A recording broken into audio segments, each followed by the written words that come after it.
कवन हमारी साध संग नानक जस गायो जो प्रभ की अत प्यारी जे सो चंदा गुवै सूर चढ़ै हजार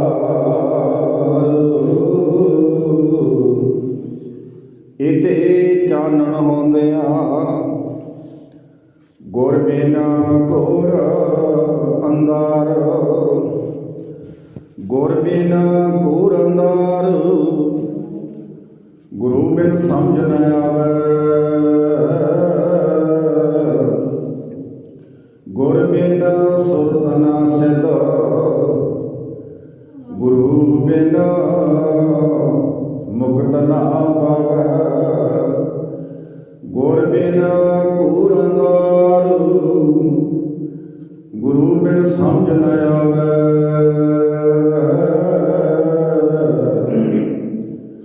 गुर बिन सुरत न सिद्ध गुरु बिन मुक्त न पावै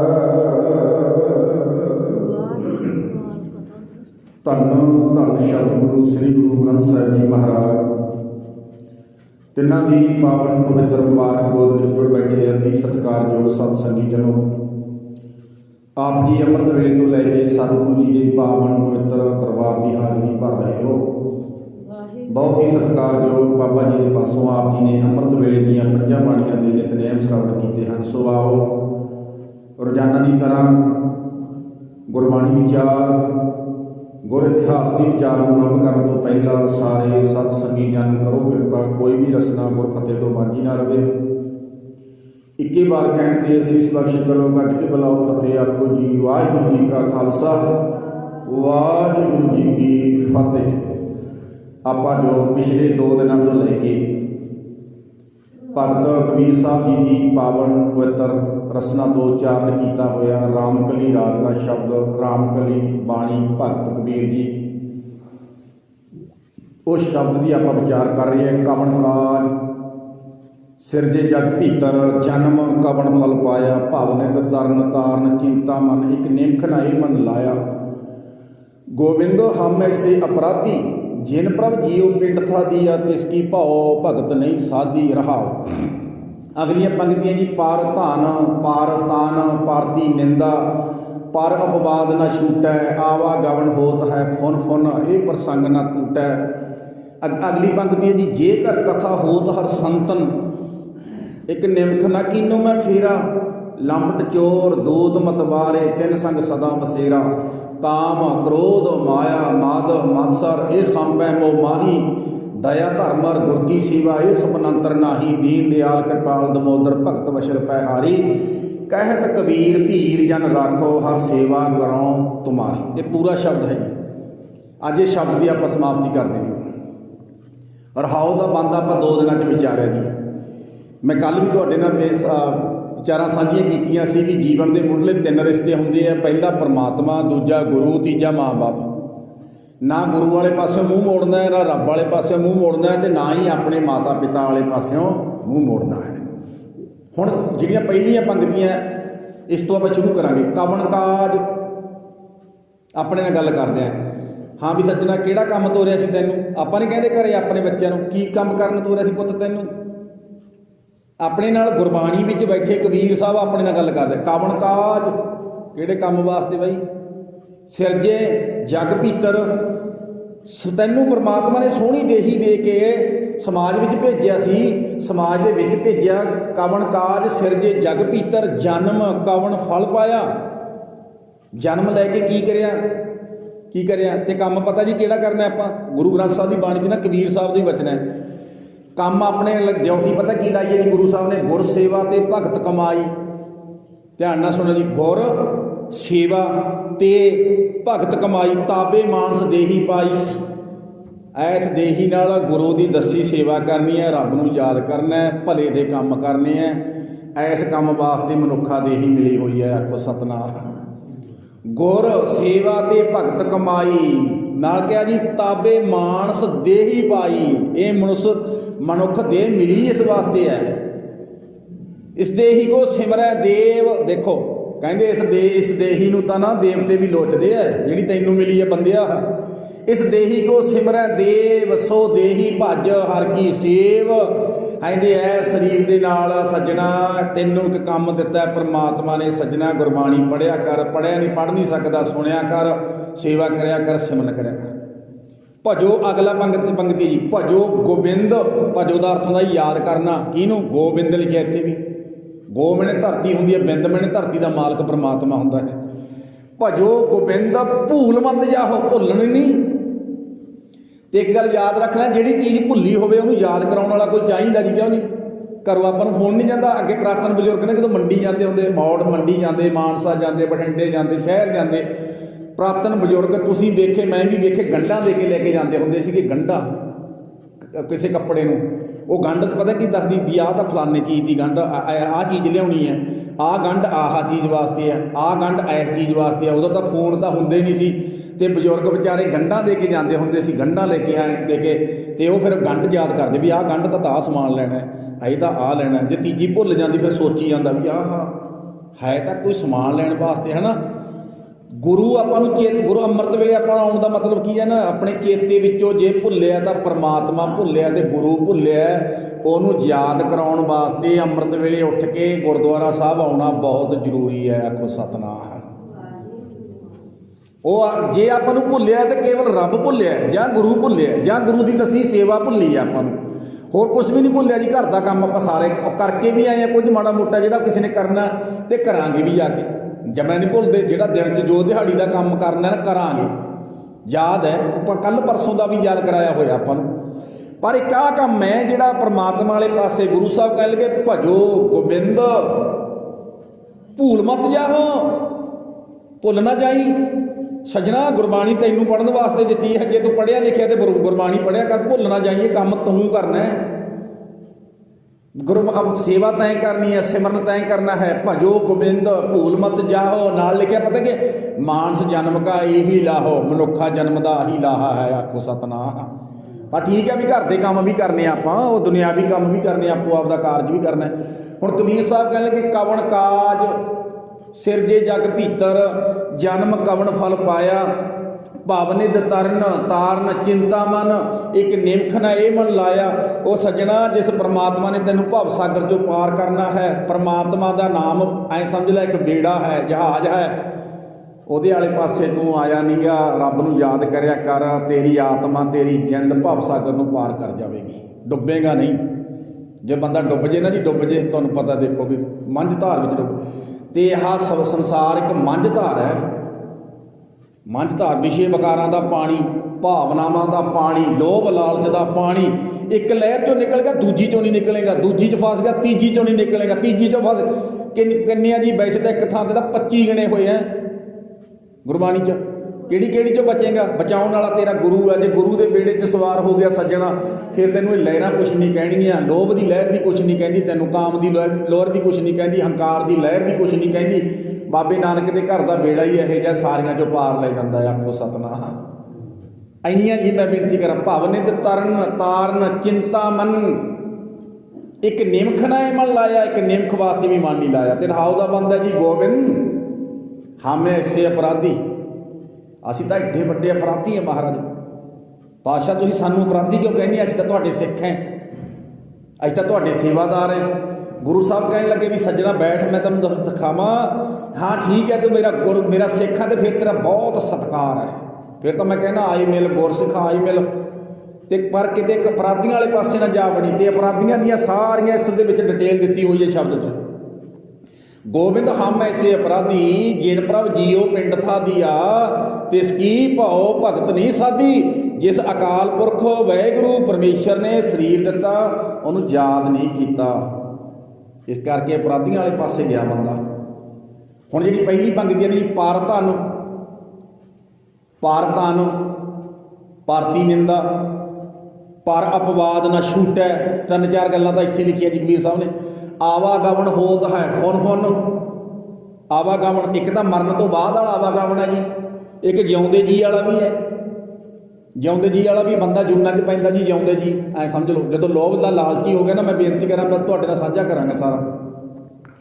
ਪਰ ਧਨ, ਪਰਾਇਆ ਧਨ, ਇੱਕ ਆਪਣਾ ਜੀ।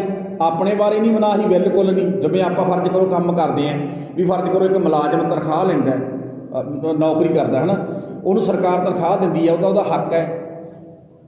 ਪਰ ਜੇ ਰਿਸ਼ਵਤ ਲੈਂਦਾ, ਉਹਦਾ ਕੋਈ ਹੱਕ ਨਹੀਂ, ਉਹ ਪਰਾਇਆ ਧਨ ਹੈ, ਉਹ ਕੁਤਾਹੀ ਕਰ ਰਿਹਾ ਹੈ। ਆਖੋ ਸਤਨਾਮ। ਉਹ ਤਾਂ ਲੋਭ ਦੇ ਧੱਕੇ ਚੜ੍ਹ ਕੇ ਕੰਮ ਕਰ ਰਿਹਾ ਹੈ, ਲੋਕਾਂ ਦੀਆਂ ਜੇਬਾਂ ਲੁੱਟਦਾ ਹੈ, ਲੋਭ ਦੇ ਧੱਕੇ ਚੜ੍ਹ ਕੇ। ਹੁਣ ਕਬੀਰ ਸਾਹਿਬ ਕਹਿਣ ਲੱਗੇ ਨਾ ਵੀ ਬੰਦਾ ਅਪਰਾਧੀ ਕਿਦੋਂ ਬਣਦਾ ਹੈ? ਪਰ ਧਨ, ਜਦੋਂ ਆਪਣਾ ਧਨ ਨਹੀਂ ਪਰਾਇਆ ਲੈ ਕੇ ਆਉਂਦਾ ਹੈ। ਜਦੋਂ ਪਰਾਇਆ ਲੈ ਕੇ ਆਉਣਾ ਪਵੇਗਾ ਜੀ ਆਤਮਾ ਨੂੰ, ਤਾਂ ਫਿਰ ਮਾਰਨਾ ਤਾਂ ਪਵੇਗਾ ਹੀ ਨਾ, ਹੈ ਨਾ। ਕਿਉਂ ਜੀ ਰਿਸ਼ਵਤ ਲੈਣੀ ਪਈ ਹੈ। ਤੁਸੀਂ ਵੇਖੋ, ਮੈਂ ਤਾਂ ਕਈ ਵਾਰੀ ਹੈਰਾਨ ਹੋ ਜਾਂਦਾ, ਰਿਸ਼ਵਤ ਲੈਣ ਵਾਲੀ ਦੀ ਤਨਖਾਹ ਕਿੰਨੀ? 70,000। ਅਤੇ ਜਿਹੜੇ ਤੋਂ ਰਿਸ਼ਵਤ ਲੈ ਲਿਆ, ਉਹ ਵਿਚਾਰਾ 300 ਰੁਪਈਆ ਦਿਹਾੜੀ 'ਤੇ ਕੰਮ ਕਰਦਾ। ਉਹਨੂੰ ਇਹ ਨਹੀਂ ਕਹਿੰਦਾ ਵੀ ਸੱਜਣਾ ਤੂੰ ਚੱਲ ਕੇ ਆਇਆ, ਕੋਈ ਗੱਲ ਨਹੀਂ, ਲੈ ਮੈਂ ਤੇਰਾ ਕੰਮ ਕਰ ਦਿੰਦਾ ਬਾਈ, ਲੈ। ਉਹਨੂੰ ਪਤਾ ਕਹਿੰਦਾ ਬੈਠਾ ਕੁਰਸੀ 'ਤੇ, ਕੰਮ ਤਾਂ ਜੀ ਵੈਸੇ ਤਾਂ ਹੋਣਾ ਨਹੀਂ, ਚਲੋ ਜੇ ਕਰਾਉਣਾ ਤਾਂ ਫਿਰ ਚਾਹ ਪਾਣੀ ਤੁਹਾਨੂੰ ਦੇਣਾ ਪੈਣਾ। ਆਖੋ ਸਤਨਾਮ। ਅਤੇ ਚਾਹ ਪਾਣੀ ਕਿੰਨਾ ਰੁਪਈਆ? 2,000 3,000 ਮੰਗਦਾ ਹੈ। 2,000 3,000 ਇੱਕ ਗਰੀਬ ਬੰਦੇ ਦੀ ਜੇਬ ਲੁੱਟ ਲਈ 70,000 ਰੁਪਈਆ ਲੈਣ ਵਾਲੇ ਨੇ। ਫਿਰ ਉਹਨੂੰ ਕੀ ਕਹੋਗੇ ਤੁਸੀਂ? ਬੰਦਾ ਕਹੋਗੇ ਕਿ ਕੀ ਕਹੋਗੇ? ਕੀ ਕਹਿੰਦੇ ਗੁਰੂ ਸਾਹਿਬ? ਅਤੇ ਨਾਲ ਬਾਣੀ 'ਚ ਐਂ ਲਿਖਿਆ, ਲੋਭੀ ਕਾ ਵਸਾ ਨਾ ਕੀਜੈ ਹੈ, ਜੇ ਕਾ ਪਾਰ ਵਸਾਏ, ਅੰਤ ਕਾਲ ਤਿੱਥੈ ਤੋ ਹੈ, ਜਿੱਥੇ ਹੱਥ ਨਾ ਪਾਏ। ਹਾਂਜੀ, ਪਰ ਧਨ, ਪਰਾਏ ਧਨ ਨੂੰ ਲੈ ਕੇ ਆਉਣਾ, ਆਪਣਾ ਨਹੀਂ ਹੈ, ਬਗਾਨਾ ਲੈ ਕੇ ਆਇਆ। ਅਤੇ ਚੇਤੇ ਰੱਖੀ ਸੱਜਣਾ, ਅਪਰਾਧੀਆਂ ਵਾਲੀ ਕਤਾਰ 'ਚ ਹੋਵੇਗਾ ਤੂੰ। ਨੰਬਰ 2 'ਤੇ ਹੈ ਜੀ ਪਰ ਧਨ, ਪਰਾਇਆ ਧਨ। ਭਾਵ ਬੰਦੇ ਨੇ ਗਲਤ ਕੰਮ ਕਰਨੇ, ਕਰੈਕਟਰ ਤੋਂ ਗਿਰ ਜਾਣਾ, ਕਿਰਦਾਰ ਤੋਂ ਗਿਰ ਜਾਣਾ। ਐਂ ਸਮਝ ਲਓ ਵੀ ਬਗਾਨੀ ਧੀ ਨੂੰ ਆਪਣੀ ਧੀ ਨਾ ਸਮਝਣਾ। ਆਪਾਂ ਜਿਹੜਾ ਬੰਦਾ ਹੈ ਨਾ, ਬੰਦਾ ਜਾਂ ਗੁਰੂ ਦਾ ਸਿੱਖ ਕਹਿ ਲਓ, ਚਲੋ ਵੈਸੇ ਤਾਂ ਹਰ ਬੰਦੇ ਦੀ ਡਿਊਟੀ ਇਹ ਹੈ, ਹਰ ਬੰਦੇ ਦੀ ਡਿਊਟੀ ਇਹ ਹੈ, ਕਿਸੇ ਦੀ ਇੱਜ਼ਤ ਢਕਣੀ ਹੁੰਦੀ ਹੈ ਜੀ, ਕਿਸੇ ਦੀ ਇੱਜ਼ਤ ਉਧੇੜਨੀ ਨਹੀਂ ਹੁੰਦੀ। ਆਖੋ ਸਤਨਾਮ। ਬਸ ਗੱਲ ਖਤਮ ਹੈ ਇੱਥੇ ਵੀ ਬੰਦੇ ਦਾ ਕੰਮ ਇਹ ਆ ਵੀ ਕਿਸੇ ਦੀ ਇੱਜ਼ਤ ਢਕਣੀ ਹੁੰਦੀ ਹੈ ਅਤੇ ਕਿਸੇ ਦੀ ਇੱਜ਼ਤ ਲੀਰੋ ਲੀਰ ਨਹੀਂ ਕਰਨੀ ਹੁੰਦੀ। ਅਤੇ ਜੇ ਬੰਦਿਆਂ ਤੂੰ ਇਹ ਕੰਮ ਕਰਦਾ ਹੈ ਤਾਂ ਚੇਤੇ ਰੱਖੀ, ਕਬੀਰ ਸਾਹਿਬ ਕਹਿੰਦੇ ਆ, ਮੈਂ ਨਹੀਂ ਕਹਿ ਰਿਹਾ, ਪਰ ਧਨ, ਪਰ ਧਨ ਨਾਲ ਲਿਖਿਆ ਭਾਰਤੀ ਨਿੰਦਾ, ਭਾਰਤੀ ਨਿੰਦਾ। ਹੁਣ ਅਸੀਂ ਕਈ ਵਾਰੀ ਸਾਨੂੰ ਕਹਿ ਦਿੰਦੇ ਆ, ਸਾਨੂੰ ਬਥੇਰਾ ਸੁਣਨਾ ਪੈਂਦਾ ਬਹੁਤ ਕੁਛ, ਕਿਉਂਕਿ ਜਦੋਂ ਗੁਰਬਾਣੀ ਦਾ ਸੱਚ ਸੁਣਾਈਦਾ ਅਤੇ ਲੋਕ ਸੱਚ ਨੂੰ ਹੀ ਨਿੰਦਿਆ ਸਮਝਦੇ ਆ। ਸੱਚ ਬੋਲਣਾ, ਜਿਵੇਂ ਹੁਣ ਗੁਰਬਾਣੀ ਦੀ ਵਿਚਾਰ ਕਰਦੇ ਆ ਅਤੇ ਗੁਰਬਾਣੀ ਕਿਸੇ ਦੀ ਨਿੰਦਿਆ ਕਰਦੀ ਹੈ ਜੀ? ਬੋਲੋ, ਕਰਦੀ ਹੈ? ਨਹੀਂ ਕਰਦੀ। ਗੁਰਬਾਣੀ ਸੱਚ ਬਿਆਨ ਕਰਦੀ ਹੈ। ਦੁੱਧੋ ਪਾਣੀ ਛਾਣ ਕੇ ਐਂ ਕਰ ਦਿੰਦੀ ਹੈ, ਇੱਧਰ ਅੱਡੋ ਪਾਂਡੇ ਐਂ ਕਰ ਦਿੰਦੀ ਹੈ। ਸੱਚ ਨੂੰ ਸੱਚ ਕਹਿਣਾ ਕਦੇ ਵੀ ਨਿੰਦਿਆ ਨਹੀਂ ਹੁੰਦਾ ਸੀ। ਤੁਹਾਡੇ ਸਾਹਮਣੇ ਫੁੱਲ ਹੈ, ਤੁਸੀਂ ਉਹਨੂੰ ਫੁੱਲ ਕਹੋ, ਉਹਦੀ ਕੋਈ ਨਿੰਦਿਆ ਨਹੀਂ। ਫੁੱਲ ਨੂੰ ਕੰਡਾ ਕਹੋਗੇ ਤਾਂ ਫੁੱਲ ਦੀ ਨਿੰਦਿਆ, ਅਤੇ ਕੰਡੇ ਦੀ ਖੁਸ਼ਾਮਦ ਹੈ। ਅਤੇ ਗੁਰਬਾਣੀ 'ਚ ਦੋਨੇ ਚੀਜ਼ਾਂ ਲਿਖੀਆਂ, ਉਸ ਤੋਂ ਨਿੰਦਾ ਦੋਊ ਤਿਆਗ। ਨਾ ਸਿੱਖਾ ਕਿਸੇ ਦੀ ਉਸਤਤ ਕਰਨੀ ਹੈ ਅਤੇ ਨਾ ਹੀ ਕਿਸੇ ਦੀ ਨਿੰਦਿਆ ਕਰਨੀ ਹੈ। ਉਸਤਤ ਵੀ ਖਰਾਬ ਕਰ ਦਿੰਦੀ ਹੈ। ਜਦੋਂ ਮੇਰੇ ਵਰਗੇ ਦੀ ਜਾ ਹੋਣ ਲੱਗ ਜਾਂਦੇ, ਇਹਦੇ ਤਾਂ ਜੀ ਬੜਾ ਗਿਆਨੀ ਹੈ ਜੀ, ਉਹ ਤਾਂ ਜੀ ਬੜਾ ਮਹਾਨ ਕਥਾਵਾਚਕ ਹੈ ਜੀ, ਅਤੇ ਫਿਰ ਮੇਰੇ ਵਰਗੇ ਦੇ ਹਾਜ਼ਮ ਨਹੀਂ ਆਉਂਦੀ, ਪਚਦੀ ਨਹੀਂ ਉਹ ਗੱਲ, ਫਿਰ ਉਹਨੂੰ ਪੈਰ ਤੋਂ ਖੇਡ ਦਿੰਦੇ ਆ। ਤਾਂ ਕਈ ਵਾਰੀ ਤਾਂ ਮੈਂ ਐਂ ਬੇਨਤੀ ਕਰਦਾ ਹੁੰਦਾ ਵੀ ਕਈ ਚਾਪਲੂਸਾਂ ਨੇ ਨਾ, ਅਸੀਂ ਜੋ ਸਟੇਜਾਂ 'ਤੇ ਜਾਂਦੇ ਬੋਲਣ, ਅਤੇ ਉੱਥੇ ਮੇਰੇ ਵਰਗੇ ਨੂੰ ਪਤਾ ਹੁੰਦਾ ਵੀ ਪੈਸੇ ਇੱਥੇ ਵਾਹਵਾ ਮਿਲਣਗੇ, ਫਿਰ ਬਾਬਿਆਂ ਦੀ ਤਾਰੀਫ ਨਾ ਰੱਜ ਕੇ ਕਰਦਾ। ਬਾਬੇ 'ਚ ਗੁਣ ਤਾਂ ਹੁੰਦੇ ਨਹੀਂ। ਕਈ ਵਾਰੀ ਮੈਂ ਆਖਿਆ ਨਾ, ਇੱਕ ਨੂੰ ਮੈਂ ਕਿਹਾ ਮੇਰੇ ਨਾਲ ਵਾਲੇ ਨੂੰ, ਮੈਂ ਕਿਹਾ ਸੱਜਣਾ ਵੀ ਇਹ ਕੰਮ ਨਾ ਕਰੋ, ਆਪਾਂ ਗੁਰਬਾਣੀ ਦੀ ਗੱਲ ਸੁਣਾਓ, ਆਪਾਂ ਗੁਰੂ ਦੇ ਸਿੱਖ ਹੈ, ਬੈਠੇ ਆਪਾਂ ਗੁਰੂ ਗ੍ਰੰਥ ਸਾਹਿਬ ਦੀ ਹਜ਼ੂਰੀ 'ਚ ਹੈ, ਉਹ ਬਾਬਾ ਵੀ ਇਸੇ ਗੁਰੂ ਗ੍ਰੰਥ ਸਾਹਿਬ ਦਾ ਸਿੱਖ ਹੈ। ਤੁਸੀਂ ਐਂ ਨਾ ਕਰੀ ਜਾਓ ਵੀ ਇੱਥੇ ਬਾਬੇ ਦੀ ਚੱਲਦੀ ਹੈ ਅਤੇ ਬਾਬੇ ਦੀਆਂ ਗੱਲਾਂ ਸੁਣਾ ਕੇ ਸਟੇਜ ਤੋਂ ਉੱਤਰ ਜਾ ਥੱਲੇ। ਮੈਂ ਕਿਹਾ ਬਾਣੀ 'ਚ ਦੋਨੇ ਵਿਵਰਜਿਤ ਕੀਤੀਆਂ ਨੇ, ਕਿਸੇ ਬੰਦੇ ਦੀ ਉਸਤਤੀ ਨਹੀਂ ਕਰਨੀ। ਹਾਂ ਠੀਕ ਹੈ, ਉਹ ਸੇਵਾ ਕਰਦੇ ਉਹਦਾ ਧੰਨਵਾਦ ਹੈ, ਸਤਿਕਾਰ ਕਰੋ ਭਾਈ, ਇਹ ਸੇਵਾਦਾਰ ਹੈ ਗੁਰੂ ਘਰ ਦਾ, ਇਹਦਾ ਬਹੁਤ ਸਤਿਕਾਰ ਹੈ। ਪਰ ਜੇ ਤੁਸੀਂ ਫਿਰ ਮੈਂ ਕਿਹਾ ਕਈ ਵਾਰੀ ਪਤਾ ਕੀ ਹੁੰਦਾ ਵੀ ਉਹਦੇ 'ਚ ਉਹ ਗੁਣਤਾ ਹੁੰਦੇ ਨਹੀਂ, ਸੰਤਤਾਈ ਵਾਲੇ ਗੁਣਤਾ ਹੁੰਦੇ ਨਹੀਂ। ਫਿਰ ਮੇਰੇ ਵਰਗਾ ਪੈਸੇ ਲੈਣ ਦਾ ਮਾਰਾ ਬ੍ਰਹਮ ਗਿਆਨੀ ਦੇ ਖਿਤਾਬ ਦੇ ਜਿਹੜੀ ਮੂਹਰੇ ਭੋਲੀ ਬੈਠੀ ਸੰਗਤ ਸੁਣਨ ਵਾਲੀ, ਉਹ ਕਹਿਣ ਲੱਗੇ ਜਦੋਂ ਕਥਾਵਾਚਕ ਕਹੀ ਜਾਂਦੇ ਆ, ਪਤਾ ਨਹੀਂ ਬਾਬਾ ਪਹੁੰਚਿਆ ਹੋਇਆ ਹੀ ਹੋਣਾ ਹੈ। ਆਖੋ ਸਤਨਾਮ। ਉਹ 'ਚ ਗੁਣਤਾ ਕੋਈ ਹੁੰਦਾ ਨਹੀਂ ਮੇਰੇ ਵਰਗਾ, ਉਹਨੂੰ ਫਿਰ ਸੰਤ ਬਣਾ ਕੇ ਉੱਤਰਦਾ ਸਟੇਜ ਤੋਂ ਥੱਲੇ। ਗੁਰੂ ਸਾਹਿਬ ਕਹਿਣ ਲੱਗੇ ਵੀ ਤੁਸੀਂ ਇੱਕ ਇਹੋ ਜਿਹੇ ਬੰਦੇ ਦੀ ਉਸਤਤੀ ਕਰਕੇ ਉਹ ਇਹਦੀ ਚਾਪਲੂਸੀ ਕਰਕੇ ਬੰਦੇ 'ਚ ਗੁਣ ਇੱਕ ਵੀ ਨਹੀਂ ਹੈਗਾ, ਤੇ ਤੁਸੀਂ ਇਹਨੂੰ ਵੱਡਾ ਬ੍ਰਹਮ ਗਿਆਨੀ ਬਣਾ ਕੇ ਲੋਕਾਂ ਦੇ ਸਿਰ ਤੇ ਬਿਠਾ ਕੇ ਥੱਲੇ ਉਤਰਿਓ। ਯਾਦ ਰੱਖਿਓ, ਇਹ ਕੰਮ ਵੀ ਨਹੀਂ ਕਰਨਾ, ਇਹ ਵੀ ਬਹੁਤ ਖਤਰਨਾਕ ਹੈ ਬੰਦਾ ਸਮਾਜ ਵਾਸਤੇ। ਤੇ ਨਿੰਦਿਆ ਵੀ ਨਹੀਂ ਕਰਨੀ ਕਿਸੇ ਦੀ। ਤੇ ਨਿੰਦਿਆ ਕਦੋਂ ਹੁੰਦੀ ਹੈ ਜੀ? ਜਦੋਂ ਫਰਜ਼ ਕਰੋ ਆਪਾਂ ਗੁਰੂ ਗ੍ਰੰਥ ਸਾਹਿਬ ਦੀ ਬਾਣੀ 'ਚੋਂ ਆਪਾਂ ਸਾਰਾ ਕੁਝ ਸੁਣੀ ਜਾਂਦੇ ਹਾਂ ਨਾ ਜੀ, ਤੇ ਆਪਾਂ ਬਾਹਰ ਨਿਕਲ ਕੇ ਕਹੀਏ ਨਾ ਨਹੀਂ ਜੀ ਸਾਰਾ ਕੁਝ ਹੀ ਹੁੰਦਾ, ਐਵੇਂ ਮਾਰੀ ਜਾਂਦੇ ਆ। ਕਿਹਦੀ ਨਿੰਦਿਆ ਕਰਤੀ ਪਹਿਲਾਂ ਆਪਾਂ? ਗੁਰੂ ਗ੍ਰੰਥ ਸਾਹਿਬ ਦੀ ਕਰਤੀ। ਤੇ ਗੁਰੂ ਗ੍ਰੰਥ ਸਾਹਿਬ ਦੀ ਨਿੰਦਿਆ ਕਰਨੀ, ਨਿੰਦਾ ਭਲੀ ਕਿਸੇ ਕੀ ਨਾ ਹੀ ਮਨਮੁਖ ਮੁਗਧ ਕਰਨ, ਮੂੰਹ ਕਾਲੇ ਤੈਨ ਨਿੰਦਕਾ ਨਰਕੇ ਘੋਰ। ਬੋਲੋ ਜੀ, ਨਰਕੇ ਘੋਰ ਪਵਨ। ਗੁਰਬਾਣੀ ਸੁਣੀਏ, ਗੁਰਬਾਣੀ ਸੁਣ ਕੇ ਆਪਾਂ ਕਹੀਏ ਨਹੀਂ ਜੀ ਨਹੀਂ ਸਾਰਾ ਕੁਝ ਹੀ ਹੁੰਦਾ, ਸਾਰਾ ਕੁਝ ਹੀ ਹੁੰਦਾ, ਸਭ ਕੁਝ ਹੀ ਹੁੰਦਾ, ਵੀ ਭਾਵ ਕਿ ਗੁਰੂ ਦੀ ਗੱਲ ਕੱਟ ਦੇਣੀ, ਗੁਰੂ ਦੀ ਗੱਲ ਨੂੰ ਕੱਟ ਦੇਣਾ, ਕਾਟਾ ਮਾਰ ਦੇਣਾ। ਗੁਰੂ ਦੀ ਗੱਲ ਤੇ ਜਦੋਂ ਕਾਟਾ ਮਾਰਦਾ ਸਮਝ ਲੈ ਤੂੰ ਕਾਟਾ ਉਹਦੀ ਵੱਜੂਗਾ ਨਾ ਜਦੋਂ ਗੁਰੂ ਦੀ ਗੱਲ ਦੀ ਨਿੰਦਿਆ ਕਰਾਂਗੇ। ਨਿੰਦਿਆ ਕਰੇ ਬਿਨਾਂ ਤਾਂ ਗੁਰੂ ਦੀ ਗੱਲ ਕੱਟੀ ਵੀ ਨਹੀਂ ਨਾ ਜਾਂਦੀ। ਕਿ ਕੱਟੀ ਜਾ ਸਕਦੀ ਹੈ ਜੀ? ਬੋਲੋ ਹਾਂਜੀ। ਜਿੰਨਾ ਚਿਰ ਤੁਸੀਂ ਉਹਦਾ ਇਸ਼ੂ ਬਣਾਓਗੇ ਪਹਿਲਾਂ ਬੋਲਣ ਵਾਸਤੇ, ਨਹੀਂ ਜੀ ਨਹੀਂ ਜੀ ਫਲਾਨਾ ਐਮ ਕੱਟਮ ਕਿਵੇਂ ਮਾਰੀ ਜਾਂਦੇ ਆ ਵੀ ਇਹ ਤਾਂ ਐਂ, ਤੇ ਬਾਹਰ ਨਿਕਲ ਕੇ ਫਿਰ ਤੁਹਾਨੂੰ ਪਤਾ ਵੀ ਇੱਥੇ ਤਾਂ ਨਹੀਂ ਬੋਲਦੇ, ਫਿਰ ਬਾਹਰ ਨਿਕਲ ਕੇ ਗੁਰੂ ਦੀ ਜਿਹੜਾ ਗੁਰੂ ਦਾ ਉਪਦੇਸ਼ ਆ ਉਹ ਤੇ ਮਾਰਦਾ ਕਾਟਾ, ਕਾਟਾ ਮਾਰ ਕੇ ਗੁਰੂ ਦੀ ਨਿੰਦਿਆ ਸ਼ੁਰੂ ਕਰ ਦਿੱਤੀ। ਹਾਂ ਸਾਰਾ ਕੁਝ ਹੀ ਹੁੰਦਾ। ਗੁਰੂ ਕਿਵੇਂ ਕਹਿੰਦਾ? ਗੁਰੂ ਤਾਂ ਕਹਿੰਦਾ ਸਾਹਿਬ ਮੇਰਾ ਏਕੋ ਹੈ। ਬੋਲੋ ਸਾਹਿਬ ਮੇਰਾ ਏਕੋ ਹੈ। ਕਹਿਣ ਲੱਗੇ ਸੱਜਣਾ ਇੱਕੋ ਹੀ ਹੈ ਪਰਮਾਤਮਾ, ਪੂਰੀ ਦੁਨੀਆ ਨੂੰ ਚਲਾਉਣ ਵਾਲਾ, ਪੂਰੀ ਦੁਨੀਆ ਨੂੰ ਚਲਾਉਣ ਵਾਲਾ। ਬਸ ਉਸੇ ਨੂੰ ਮੱਥਾ ਟੇਕਣਾ, ਉਸੇ ਨੂੰ ਮੰਨਣਾ ਹੈ। ਗੁਰੂ ਗ੍ਰੰਥ ਸਾਹਿਬ ਦੇ ਕੋਲੇ ਜਾਣਾ ਹੈ, ਗੁਰੂ ਗ੍ਰੰਥ ਸਾਹਿਬ ਦੀ ਗੱਲ ਮੰਨਣੀ ਹੈ, ਹੋਰ ਕਿਸੇ ਦੀ ਗੱਲ ਨਹੀਂ ਮੰਨਣੀ।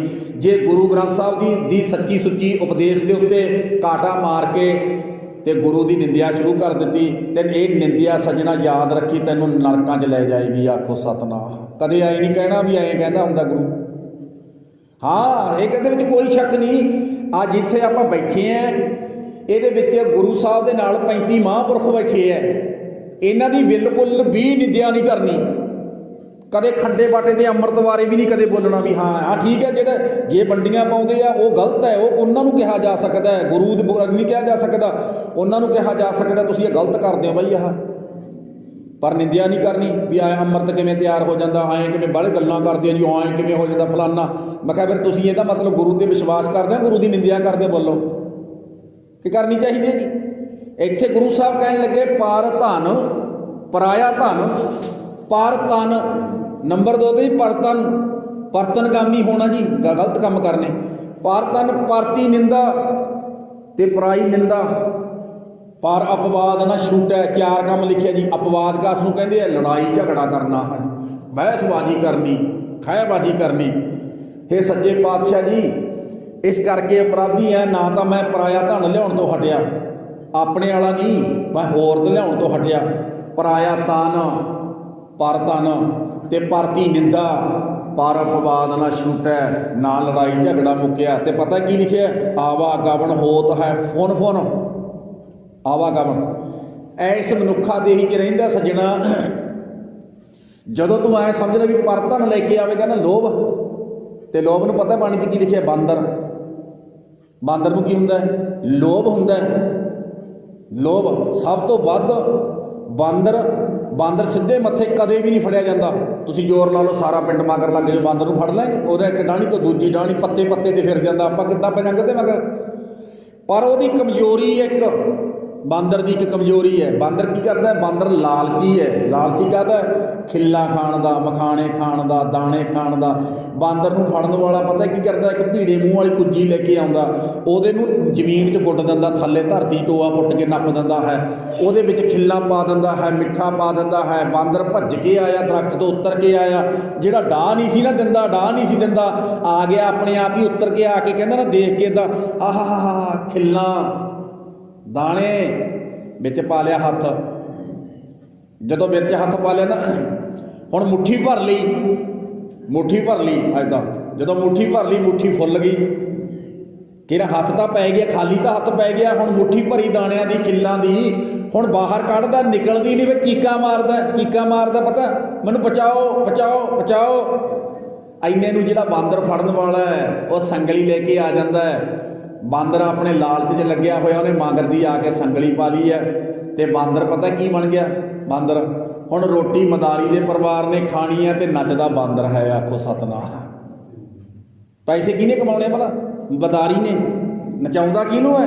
ਬਾਂਦਰ ਨੂੰ। ਬਾਂਦਰ ਨੂੰ।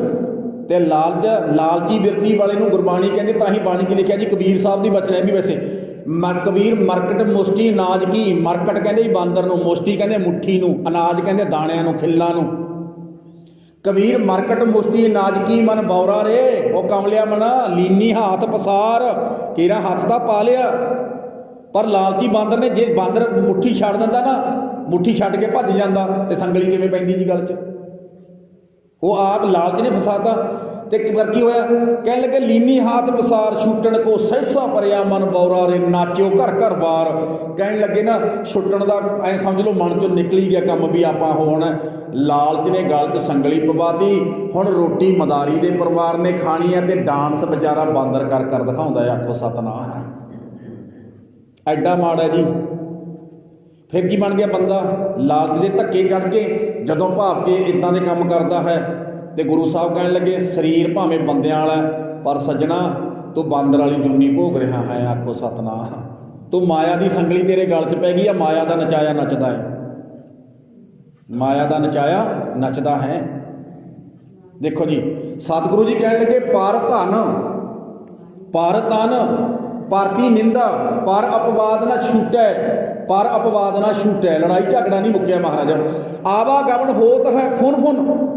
ਮਹਾਰਾਜ ਮੇਰਾ ਜਨਮ ਮਰਨ ਨਾਲ ਦੀ ਨਾਲ ਹੀ ਹੋਈ ਜਾਂਦਾ ਹੈ। ਤੇ ਜਦੋਂ ਬੰਦਾ ਪਰਤਨਕਾਮੀ ਬਣ ਗਿਆ ਜੀ, ਪਰਤਨ ਵਾਲਾ ਕੰਮ ਹੋ ਗਿਆ, ਹੈ ਨਾ, ਕਾਮੀ ਹੋ ਗਿਆ। ਵੈਸੇ ਇੱਕ ਗੱਲ ਚੇਤੇ ਰੱਖ ਲੈਣਾ ਜੀ, ਇਹ ਵਿਸ਼ੇ ਬੜੇ ਸਤਿਕਾਰਯੋਗ ਹੈ। ਜੇ ਗੁਰਬਾਣੀ ਦੁਆਰਾ ਸੋਧੇ ਜਾਣ ਤਾਂ ਸੋਧ ਲੈ ਜਾਣ, ਹੈ ਨਾ ਜੀ। ਬਾਬਾ ਨੇ ਕਿਹਾ 10 ਦਹਾਂ ਦੀ ਕਿਰਤ ਕਮਾਈ ਕਰਕੇ ਆਪਣਾ ਪਰਿਵਾਰ ਪਾਲੋ, ਤੁਹਾਡੇ ਗਲ 'ਚ ਸੰਗਲੀ ਨਹੀਂ, ਤੁਸੀਂ ਮਾਇਆ 'ਚ ਰਹਿੰਦੇ ਵੀ ਯਾਦ ਹੋ, ਆਜ਼ਾਦ ਹੋ। ਜਿਵੇਂ ਇੱਕ ਮੁਰਗਾਬੀ ਹੁੰਦੀ ਹੈ ਨਾ, ਪਾਣੀ ਦੇ ਵਿੱਚ ਤੈਰਦੀ ਹੈ, ਆਪਣੇ ਖੰਭ ਨਹੀਂ ਭਿੱਜਣ ਦਿੰਦੀ, ਜਦੋਂ ਉਹਨੂੰ ਲੋੜ ਪੈਂਦੀ ਹੈ ਤੇ ਸਿੱਧੀ ਅਸਮਾਨ ਦੇ ਵਿੱਚ ਉਡਾਰੀ ਮਾਰ ਜਾਂਦੀ ਹੈ। ਪਰ ਹੁਣ ਜਿਹਦੇ ਗਲ 'ਚ ਸੰਗਲੀ ਪਈ ਹੋਈ ਹੈ ਉਹ ਕਿਵੇਂ ਉਡਾਰੀ ਮਾਰੂਗਾ ਜੀ? ਉਹ ਨਹੀਂ ਮਾਰ ਸਕਦਾ। ਹੁਣ ਜਿਹੜਾ ਕਾਮ ਹੈ, ਕਾਮ ਦਾ ਜਿਹੜਾ ਵਿਸ਼ਾ ਹੈ ਤੇ ਬਹੁਤ ਪਿਆਰਾ, ਯਾਦ ਰੱਖ ਲੈਣਾ। ਇਹਦੇ ਬਿਨਾਂ ਉਤਪਤੀ ਨਹੀਂ ਹੁੰਦੀ, ਇਹਦੇ ਬਿਨਾਂ ਸਮਾਜ ਦੀ ਉਤਪਤੀ ਨਹੀਂ ਹੁੰਦੀ। ਸਮਾਜ ਅੱਗੇ ਕਿਵੇਂ ਚੱਲੇਗਾ? ਪਰ ਗੱਲ ਕੀ ਹੈ? ਗੱਲ ਗੁਰੂ ਸਾਹਿਬ ਇਹ ਕਹਿੰਦੇ ਆ, ਜਿਵੇਂ ਇੱਕ ਵਿਦਵਾਨ ਨੇ ਲਿਖਿਆ, ਸੱਜਣਾ ਚੁੱਲ੍ਹੇ 'ਚ ਬਲਦੀ ਅੱਗ ਹੁੰਦੀ ਹੈ ਨਾ, ਮਰਿਆਦਾ 'ਚ ਚੱਲੇ ਤਾਂ ਰੋਟੀਆਂ ਬਣਾ ਕੇ ਸਾਰੇ ਟੱਬਰ ਦਾ ਢਿੱਡ ਭਰ ਦਿੰਦੀ ਆ। ਪਰ ਜੇ ਚੁੱਲ੍ਹੇ ਵਾਲੀ ਅੱਗ ਭੜਕ ਜਾਏ, ਅੱਗ ਫਰਜ਼ ਕਰੋ ਭੜਕ ਗਈ, ਜੇ ਅੱਗ ਭੜਕ ਗਈ ਤਾਂ ਸਮਝ ਲਓ ਸਾਰੇ ਘਰ ਨੂੰ ਕਿ ਸਾਰੇ ਪਿੰਡ ਨੂੰ ਵੀ ਫੂਕ ਕੇ ਸਵਾਹ ਕਰ ਸਕਦੀ ਹੈ। ਭਾਵ ਜੇ ਕਾਮ ਦੀ ਅੱਗ ਭੜਕ ਗਈ ਬੰਦਿਆ, ਤੇਰਾ ਤਾਂ ਕੀ, ਤੂੰ ਹੋਰ ਵੀ ਪਤਾ ਨਹੀਂ ਕਿੰਨਿਆਂ ਕੁ ਦੀ ਜ਼ਿੰਦਗੀ ਬਰਬਾਦ ਕਰੇਗਾ। ਆਖੋ ਸਤਨਾਮ। ਪਰ ਭਾਈ ਗੁਰਦਾਸ ਨੇ ਲਿਖਿਆ, ਏਕਾ ਨਾਰੀ ਜਤੀ ਹੋਏ, ਪਰ ਨਾਰੀ ਧੀ ਭੈਣ ਵਿਖਾਣੀ ਹੈ, ਐਂ ਲਿਖਿਆ ਜੀ। ਹੁਣ ਜੇ ਬੰਦਾ ਪਰਤਨਗਾਮੀ ਹੋ ਗਿਆ ਤਾਂ ਬਾਣੀ 'ਚ ਇੱਦਾਂ ਲਿਖਿਆ, ਇਸੇ ਸ਼ਲੋਕ ਹੈ ਜਿਹੜਾ ਕਬੀਰ ਸਾਹਿਬ ਦਾ ਮੈਂ ਪਹਿਲਾ ਬਚਨ ਪੜ੍ਹਿਆ ਸੀ, ਉਹਦੇ ਨਾਲ ਹਾਥੀ ਦਾ ਉਦਾਹਰਨ ਦਿੱਤੀ ਹੋਈ ਹੈ। ਕਹਿੰਦੇ ਹਾਥੀ ਦੇਖ ਲੈ ਕਿੱਡਾ ਵੱਡਾ ਹੈ, ਕਿੱਡਾ ਵੱਡਾ, ਸਾਰਾ ਪਿੰਡ ਲੱਗ ਜਾਏ ਹਾਥੀ ਨਹੀਂ ਫੜਿਆ ਜਾਂਦਾ।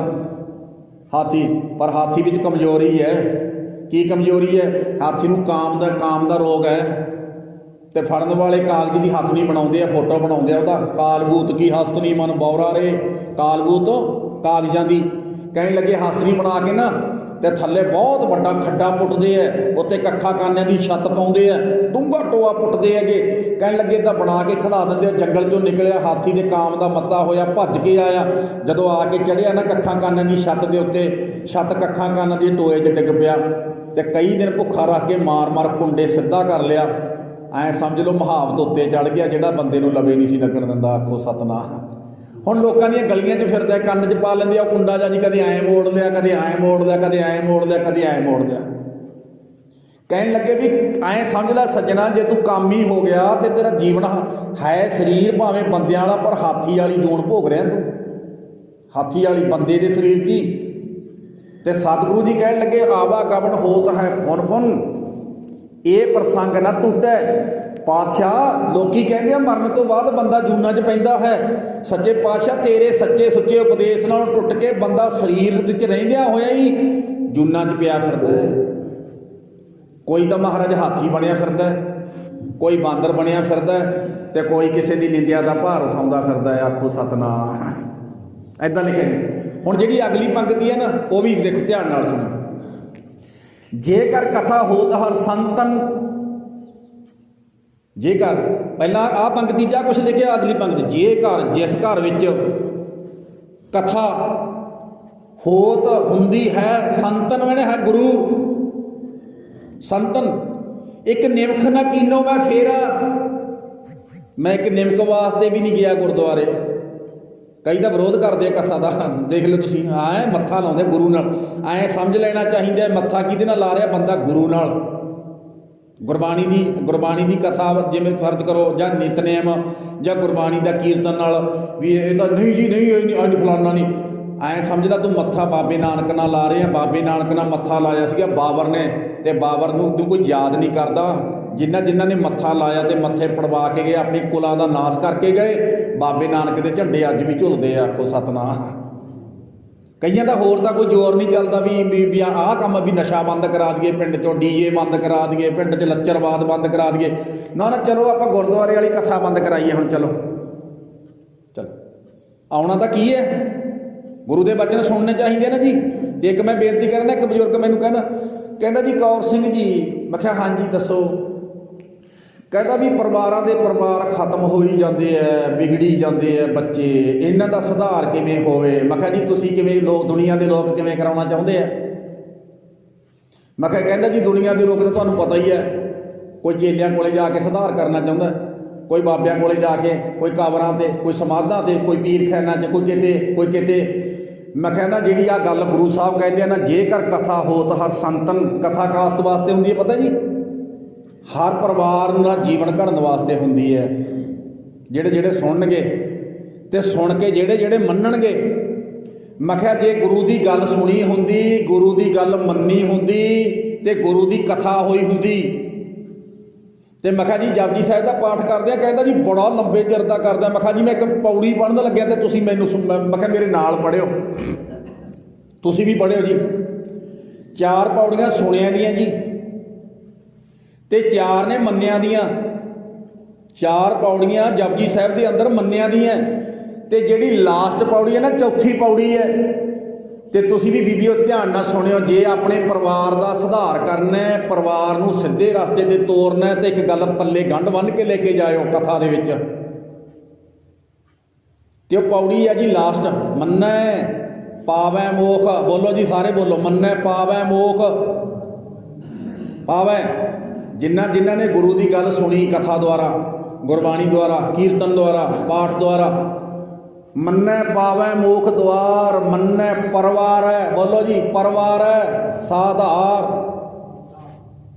ਐ ਲਿਖਿਆ ਨਾ ਜੀ, ਕਿਹਦਾ ਵਚਨ ਹੈ? ਗੁਰੂ ਨਾਨਕ ਸਤਿਗੁਰੂ ਦਾ। ਜਿਸ ਗੁਰੂ ਨਾਨਕ ਸਤਿਗੁਰੂ ਨੂੰ ਗੁਰੂ ਗ੍ਰੰਥ ਸਾਹਿਬ ਦੀ ਬਾਣੀ ਐ ਕਹਿੰਦੀ, ਆਪ ਨਰਾਇਣ ਕਲਾ ਧਾਰ, ਜਗ ਮੈਂ ਪਰਵਾਰਿਓ। ਓਏ ਗੁਰੂ ਦੇ ਸਿੱਖੋ, ਜੇ ਤੁਸੀਂ ਆਪਣੇ ਪਰਿਵਾਰਾਂ ਦਾ ਸੁਧਾਰ ਕਰਨਾ ਹੈ, ਆਪਣੇ ਬੱਚਿਆਂ ਦਾ, ਪਰਿਵਾਰ ਦਾ, ਘਰ ਦੇ ਵਿੱਚੋਂ ਨਸ਼ੇ, ਵਿਸ਼ੇ, ਵਹਿਮ, ਭਰਮ, ਪਖੰਡ ਜੇ ਤੁਸੀਂ ਕੱਢਣਾ ਹੈ, ਪਹਿਲਾਂ ਗੁਰੂ ਦੀ ਗੱਲ ਸੁਣੋ ਤੇ ਨੰਬਰ 2 ਤੇ ਗੁਰੂ ਦੀ ਗੱਲ ਮੰਨੋ। ਪਰਿਵਾਰਾਂ ਦੇ ਪਹਿਲਾਂ ਤਾਂ ਪਰਿਵਾਰ ਸੁਰਗ ਬਣ ਜਾਏਗਾ। ਪਰਿਵਾਰ ਘਰ ਕੀ ਬਣ ਗਿਆ ਜੀ? ਸਵਰਗ ਬਣ ਗਿਆ। ਯਾਦ ਰੱਖ ਲੈਣਾ ਜਿਹਨੇ ਗੁਰੂ ਦੀ ਗੱਲ ਮੰਨ ਲਈ। ਤੇ ਗੁਰੂ ਰਹਿੰਦੀ ਸੁਰਗਾਂ 'ਚ, ਸੱਚਖੰਡ ਵਸੈ। ਬੋਲੋ ਸੱਚਖੰਡ ਵਸੈ ਨਿਰੰਕਾਰ। ਜਿੱਥੇ ਗੁਰੂ ਸਾਹਿਬ ਦਾ ਸੁਖ ਆਸਣ ਹੁੰਦਾ, ਉਹਦੇ ਤੇ ਲਿਖਿਆ ਹੁੰਦਾ ਸੱਚਖੰਡ ਵਸੈ ਨਿਰੰਕਾਰ। ਤੇ ਜਿਸ ਘਰ ਦੇ ਵਿੱਚ ਗੁਰੂ ਦੀ ਮੱਤ ਜਾ ਵੜੀ, ਕੌਣ ਜਾ ਵਗਿਆ? ਬਾਬਾ ਗੁਰੂ ਨਾਨਕ ਸਤਿਗੁਰੂ। 35 ਮਹਾਂਪੁਰਖ ਚਲੇ ਗਏ, ਘਰ ਕੀ ਬਣ ਗਿਆ? ਸੱਚਖੰਡ। ਹੁਣ ਪਰਿਵਾਰ ਦਾ ਬੱਚਾ, ਪਰਿਵਾਰ ਵਾਲਿਆਂ ਨੂੰ ਪਤਾ ਹੈ ਆਪਣੇ ਘਰੇ ਗੁਰਬਾਣੀ ਹੈ। ਆਪਣਾ ਬੱਚਾ ਨਾ ਨਸ਼ਿਆਂ ਵਾਲੇ ਪਾਸੇ ਜਾਵੇਗਾ, ਨਾ ਵਿਸ਼ਿਆਂ ਵਾਲੇ ਪਾਸੇ ਜਾਵੇਗਾ, ਕਿਸੇ ਪਾਸੇ ਨਹੀਂ ਜਾਵੇਗਾ। ਗੁਰਬਾਣੀ ਨੇ ਘਰ ਦਾ ਸੁਧਾਰ ਕਰ ਦੇਣਾ। ਜਿਸ ਗੁਰਬਾਣੀ ਨੇ ਕਥਾ ਦੇ ਵਿੱਚੋਂ ਦੱਸਿਆ ਜਾਣਾ ਸੀ, ਭਾਈ ਜੇ ਤੁਸੀਂ ਆਪਣੇ ਪਰਿਵਾਰਾਂ ਦਾ ਸੁਧਾਰ ਕਰਨਾ, ਆਪਣੇ ਬੱਚਿਆਂ ਦਾ ਸੁਧਾਰ ਕਰਨਾ, ਆਉਣ ਵਾਲੀਆਂ ਪੀੜ੍ਹੀਆਂ ਬਚਾਉਣੀਆਂ। ਓਏ ਆਹ ਸਰਕਾਰਾਂ ਨਹੀਂ ਬਚਾਉਣੀਆਂ, ਚੇਤੇ ਰੱਖ ਲੈਣਾ। ਇਹ ਨਹੀਂ ਬਚਾਉਣੇ। ਕਈ ਵਾਰੀ ਆਪਾਂ ਤਾਂ ਇਹਨਾਂ ਦੀ ਡਿਊਟੀ ਲਾ ਰਹੇ। ਡਿਊਟੀ ਠੀਕ ਹੈ, ਡਿਊਟੀ ਹੈ ਇਹਨਾਂ ਦੀ, ਇੱਕ ਆਪਣੀ ਡਿਊਟੀ ਤਾਂ ਇਹ ਨਿਭਾਉਣ, ਪਰ ਨਾਲ ਆਪਣੀ ਵੀ ਡਿਊਟੀ ਹੈ। ਪਰ ਇੱਕ ਆਪਾਂ ਇਹ ਵੀ ਦੇਖੀਏ ਵੀ ਮਹਾਰਾਜ ਇਹ ਤਾਂ ਸਾਡੇ ਘਰ ਪੱਟਣ ਲੱਗੇ ਹੋਏ ਨੇ, ਤੇ ਕਥਾ ਦੇ ਵਿੱਚੋਂ ਮੇਰੇ ਵਰਗਾ ਦੱਸੇ, ਤੇ ਮੇਰੇ ਵਰਗਾ ਕੀ ਦੱਸਦਾ? ਫਲਾਣੇ ਬਾਬੇ ਨੇ ਕੋਤਰੀ ਕਰਤੀ, ਫਲਾਣੇ ਬਾਬੇ ਨੇ ਸੰਪਟ ਪਾਠ ਕਰਤਾ, ਉਹਨਾਂ ਤੋਂ 52,000 ਭੇਟਾ ਲੈ ਕੇ ਅਰਦਾਸ ਕਰਕੇ ਉਹਨਾਂ ਦੇ ਘਰੋਂ ਭੂਤ ਕੱਢਦੇ ਤੇ ਘਰ ਦਾ ਸੁਧਾਰ ਕਰਤਾ। ਗੁਰਬਾਣੀ ਪੜ੍ਹ ਕੇ ਸਮਝ ਕੇ ਕਮਾਉਣੀ ਹੁੰਦੀ ਹੈ। ਜਿਹਨੇ ਕਮਾ ਲਈ। ਤੇ ਬਾਬਾ ਕਹਿਣ ਲੱਗਿਆ ਮੈਂ ਗਰੰਟੀ ਕਰਦਾ, ਮੇਰੀ ਗੱਲ ਮੰਨ ਲਿਓ। ਗੁਰੂ ਦੀ ਗੱਲ ਤਾਂ ਮੰਨ ਲੈਣੀ ਚਾਹੀਦੀ ਹੈ ਜੀ, ਕਿਉਂ ਜੀ? ਸਿਆਣਾ ਸਿੱਖ ਤਾਂ ਮੰਨੂਗਾ ਨਾ ਗੁਰੂ ਦੀ ਗੱਲ। ਉਹ ਤਾਂ ਕਹਿੰਦਾ ਮੈਂ ਤਾਂ ਮਹਾਰਾਜ ਤੇਰੇ ਅੱਗੇ ਹੱਥ ਜੋੜਦਾ ਹੈ, ਇਹ ਸੱਚੇ ਪਾਤਸ਼ਾਹ ਮੇਰੇ ਪਰਿਵਾਰ ਦਾ ਸੁਧਾਰ ਹੋਣਾ ਚਾਹੀਦਾ ਹੈ। ਤੇ ਗੁਰੂ ਸਾਹਿਬ ਫੇਰ ਮੈਂ ਦੁਬਾਰੇ ਪੰਕਤੀਆਂ ਫੇਰ ਪੜ੍ਹਨ ਲੱਗਿਆ ਜੀ, ਪੜ੍ਹਿਓ ਸਾਰੇ। ਮੰਨੈ ਪਾਵੈ ਮੋਖ ਦੁਆਰ, ਮੰਨੈ ਪਰਵਾਰੈ ਸਾਧਾਰ, ਮੰਨੈ ਤਰੈ ਤਾਰੇ ਗੁਰਸਿੱਖ, ਮੰਨੈ ਨਾਨਕ ਭਵੈ ਨਾ ਭਿਖ, ਐਸਾ ਨਾਮ ਨਿਰੰਜਨ ਹੋਏ ਜੇ ਕੋ ਮਨ ਜਾਣੈ। ਹਜੇ ਤੱਕ ਅਸੀਂ ਪੜ੍ਹਦੇ ਬੁੜੇ ਹੋ ਗਏ। ਕਈ ਵਾਰੀ ਤਾਂ ਨਾ ਮੈਂ ਕਮਾਲ ਮੰਨਦਾ ਵੀ ਅਸੀਂ ਜਪਜੀ ਸਾਹਿਬ ਪੜ੍ਹਦੇ ਬੁੜੇ ਹੋ ਗਏ, ਗੱਲ ਸਮਝੀ ਨਹੀਂ। ਤੇ ਗੱਲ ਕਿੱਥੇ ਸਮਝਾਈ ਜਾਂਦੀ ਹੈ ਜੀ? ਕਥਾ 'ਚ। ਕਥਾ ਦੇ ਵਿੱਚ ਸਭ ਐਂ ਲਿਖਿਆ ਬਾਣੀ 'ਚ ਵੈਸੇ ਕਥਾ ਬਾਰੇ, ਸਭ ਤੇ ਉੱਤਮ ਹਰ ਕੀ ਕਥਾ। ਸਭ ਸੁਖਮਨੀ ਸਾਹਿਬ ਤੁਹਾਡੇ ਜੋ ਪਾਠ ਕਰਨ ਵਾਲੇ ਬੈਠੇ ਹੋਣੇ ਆ ਜੀ, ਰੱਬ ਦੇ ਪਿਆਰੇ। ਸਭ ਤੇ ਸਾਰਿਆਂ ਤੋਂ ਉੱਤਮ ਮਹਾਰਾਜ ਕੀ? ਸਭ ਤੇ ਉੱਤਮ ਹਰ ਕੀ ਕਥਾ। ਸਾਰਿਆਂ ਤੋਂ ਉੱਤਮ, ਸਾਰਿਆਂ ਤੋਂ ਸਰਮੌਰ ਹੈ ਗੁਰੂ ਗ੍ਰੰਥ ਸਾਹਿਬ ਦੀ ਬਾਣੀ ਦੀ ਕਥਾ ਕਰਨੀ। ਨਾਮ ਸੁਣਤ, ਜਿਹੜੇ ਗੁਰਬਾਣੀ ਬੈਠ ਕੇ ਸੁਣਨਗੇ, ਕੰਨਾਂ ਨਾਲ ਸੁਣਨਗੇ, ਮਨ ਨੂੰ ਸੁਣਾਉਣਗੇ, ਨਾਮ ਸੁਣਤ ਦਰਦ ਦੁੱਖ ਲੱਥਾ। ਕਿਉਂ ਜੀ? ਕੀ ਲਿਖਿਆ? ਨਾਮ ਸੁਣਤ ਦਰਦ ਦੁੱਖ ਲੱਥਾ। ਜਿਹੜੇ ਗੁਰੂ ਗ੍ਰੰਥ ਸਾਹਿਬ ਦੀ ਗੋਦ ਵਿੱਚ ਬੈਠ ਕੇ ਸਤਿਗੁਰੂ ਜੀ ਦੀ ਅੰਮ੍ਰਿਤਮਈ ਗੁਰਬਾਣੀ ਦੀ ਕਥਾ ਸੁਣਨਗੇ, ਉਹਨਾਂ ਦੇ ਜੀਵਨ ਦੇ ਵਿੱਚੋਂ ਦੁੱਖ ਨਿਕਲ ਜਾਣਗੇ, ਦੁੱਖ ਕੱਢਣੇ ਹੈ ਤੇ ਗੁਰਬਾਣੀ ਦੀ ਵਿਚਾਰ ਸੁਣਨੀ ਪਏਗੀ ਜੀ। ਕਿਉਂ ਜੀ? ਬੋਲੋ। ਤੇ ਸਾਡੇ ਲੋਕ ਕਿੱਥੋਂ ਦੁੱਖ ਦੂਰ ਕਰਾਉਂਦੇ? ਜਿਹੜੇ ਖੁਦ ਦੁਖੀ ਹੈ ਉਹਨਾਂ ਕੋਲ ਜਾਂਦੇ। ਬਾਬੇ ਦੀ ਤਾਂ ਗੱਲ ਹੀ ਨਹੀਂ ਆਹ ਮੰਨਦੇ ਹੈ। ਗੁਰੂ ਗ੍ਰੰਥ ਸਾਹਿਬ ਦੀ ਗੱਲ ਬਿਰਲੇ ਮੰਨਦੇ ਆ, ਬਿਰਲੇ। ਤੁਹਾਡਾ ਧੰਨਵਾਦ ਹੈ, ਮੈਂ ਤਾਂ ਤੁਹਾਡਾ ਫੇਰ ਵੀ ਤੁਹਾਡਾ ਰੱਜ ਕੇ ਧੰਨਵਾਦ ਕਰਦਾ, ਜਿਹੜੇ ਕਮ ਸੇ ਕਮ ਬੈਠ ਕੇ ਗੁਰਬਾਣੀ ਸੁਣਨ ਦੇ ਗਾਹਕ ਤਾਂ ਹੈਗੇ ਨਾ, ਵੀ ਤੁਹਾਡੇ ਮਨ 'ਚ ਗਾਹਕੀ ਤਾਂ ਹੈਗੀ ਨਾ, ਵੀ ਗੁਰਬਾਣੀ ਦੀ ਗੱਲ ਸੁਣਨੀ ਹੈ, ਅੰਦਰ ਚਾਅ ਤਾਂ ਹੈਗਾ ਨਾ, ਪ੍ਰੇਮ ਤਾਂ ਹੈਗਾ ਨਾ। ਪਰ ਸਤਿਗੁਰੂ ਸੱਚੇ ਪਾਤਸ਼ਾਹ ਜੀ ਕਹਿਣ ਲੱਗੇ, ਸਿੱਖਾ ਇੱਕ ਗੱਲ ਚੇਤੇ ਰੱਖੀ, ਗੁਰਬਾਣੀ ਦੀ ਕਥਾ ਗੁਰਬਾਣੀ ਦੀ ਲਿਖਿਆ ਜੀ, ਕਿਸੇ ਬਾਬਿਆਂ ਦੀ ਕਥਾ ਨਹੀਂ, ਜਾਂ ਮੇਰੇ ਵਰਗਾ ਕਿਸੇ ਰਾਜੇ ਰਾਣੀਆਂ ਦੀਆਂ ਕਹਾਣੀਆਂ ਸੁਣਾ ਕੇ ਤੁਹਾਨੂੰ ਕਹੇ ਤਾਂ ਕਥਾ ਹੀ ਹੈ। ਇਹ ਕਥਾ ਕਾਹਦੀ ਹੈ? ਇਹ ਕਥਾ ਨਹੀਂ ਹੈ, ਪਾਣੀ 'ਚ ਮਧਾਣੀ ਹੈ। ਗੁਰਬਾਣੀ ਦੇ ਸ਼ਬਦ ਦੀ ਵਿਚਾਰ ਕਰਨੀ, ਔਰ ਜੋ ਗੁਰਬਾਣੀ ਕਹਿੰਦੀ ਹੈ ਸੰਗਤ ਨੂੰ ਸੁਣਾਈ ਜਾਵੇ।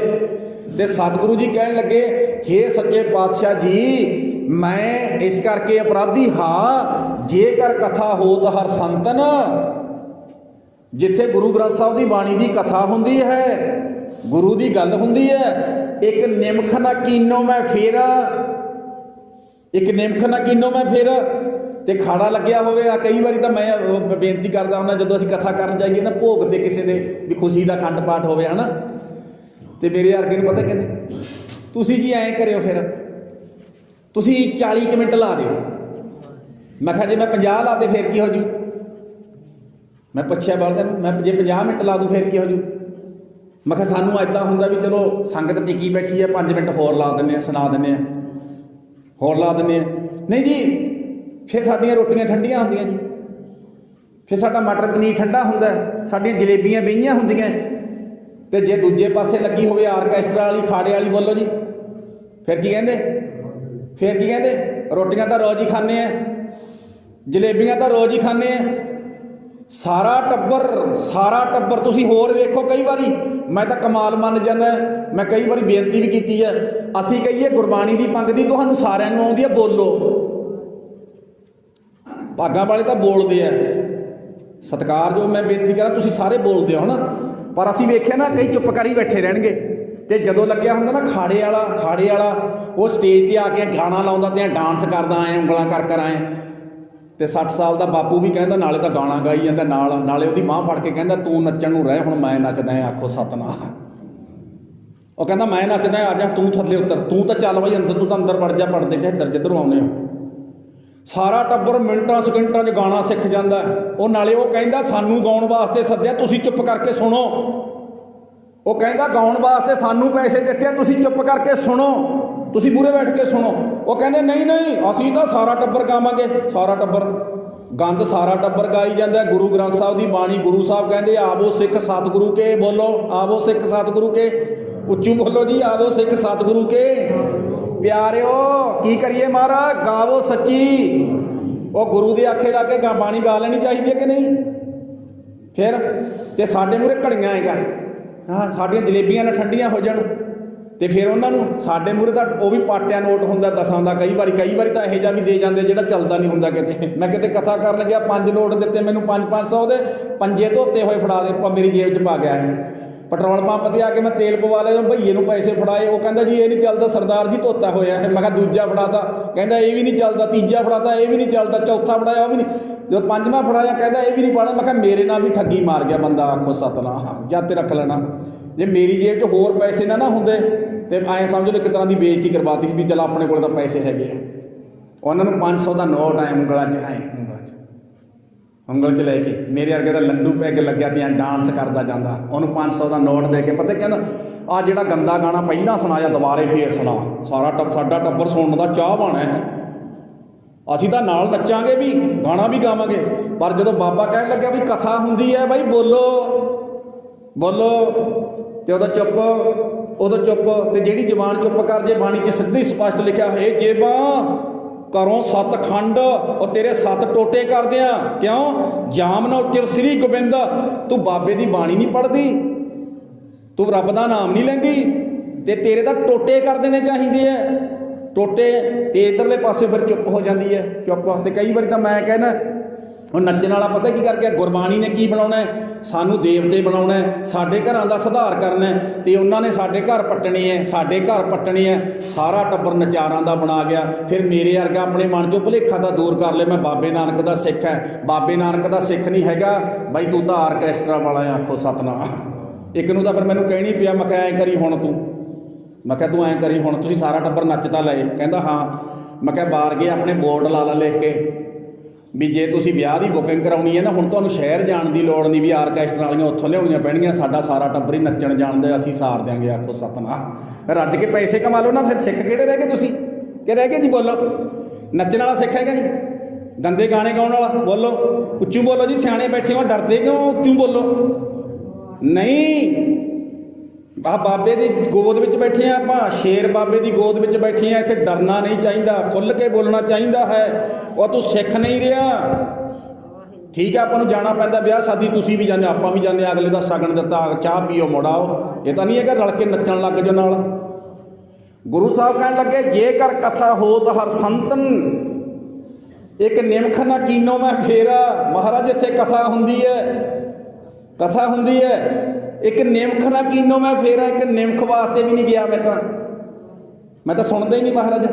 ਲੰਪਟ ਪਤਾ, ਫਿਰ ਪਤਾ ਨਾਲ ਲਿਖਿਆ ਤੇ ਮੇਰੀ ਸੰਗਤ ਕਿਹਦੇ ਨਾਲ ਹੈ, ਅੱਗੇ ਲਿਖਿਆ ਜਿੱਥੇ ਸਤਸੰਗ ਨੇ ਉਹਨਾਂ ਨਾਲ ਤਾਂ ਮੇਰੀ ਸੰਗ ਹੈ ਹੀ ਨਹੀਂ, ਜਿੱਥੇ ਕਥਾ ਹੁੰਦੀ ਹੈ ਤੇ ਜਾਨਾ ਪਤਾ ਕਿੱਥੇ ਹੈ? ਲੰਪਟ, ਚੋਰ, ਦੂਤ, ਮਤਵਾਰੇ, 3 ਸੰਗ ਸਦਾ ਮਸੇਰਾ। ਲੰਪਟ ਪਤਾ ਕਿਹਨੂੰ ਕਹਿੰਦੇ? ਵਿਸ਼ਈ ਬੰਦੇ ਨੂੰ ਕਹਿੰਦੇ ਆ ਜੀ। ਇੱਕ ਵਿਸ਼ਈ ਹੁੰਦਾ ਵਿਸ਼ੇ ਵਕਾਰ ਕਮਾਉਣ ਵਾਲਾ, ਗੰਦੇ ਕੰਮ ਕਰਨ ਵਾਲਾ। ਇੱਕ ਨਸ਼ਈ ਹੁੰਦਾ। ਹਜੇ ਨਸ਼ਈ 'ਚ ਵੀ ਕੁਝ ਗੁਣ ਹੁੰਦੇ, ਇਹ ਗੱਲ ਯਾਦ ਰੱਖ ਲੈਣਾ। ਨਸ਼ਈ ਵਿੱਚ ਵੀ ਤੁਸੀਂ ਦੇਖ ਲਿਓ, ਨਸ਼ਈ ਦੇ ਵਿੱਚ ਵੀ ਹਜੇ ਤੱਕ ਠੀਕ ਹੈ, ਨਸ਼ਾ ਕਰਨਾ ਤਾਂ ਮਾੜੀ ਗੱਲ ਹੈ, ਗਲਤ ਕੰਮ ਹੈ ਨਾ, ਪਰ ਕਈ ਵਾਰੀ ਨਸ਼ਈ ਦੇ ਵਿੱਚ ਵੀ ਗੁਣ ਹੁੰਦੇ ਆ। ਨਸ਼ਈ ਬੰਦਾ ਕਿਸੇ ਦੀ ਧੀ ਭੈਣ ਨੂੰ ਹੱਥ ਨਹੀਂ ਪਾਉਂਦਾ, ਉਹਨੂੰ ਵੀ ਸਤਿਕਾਰ ਦਿੰਦਾ ਹੈ, ਆਖੋ ਸਤਨਾਮ।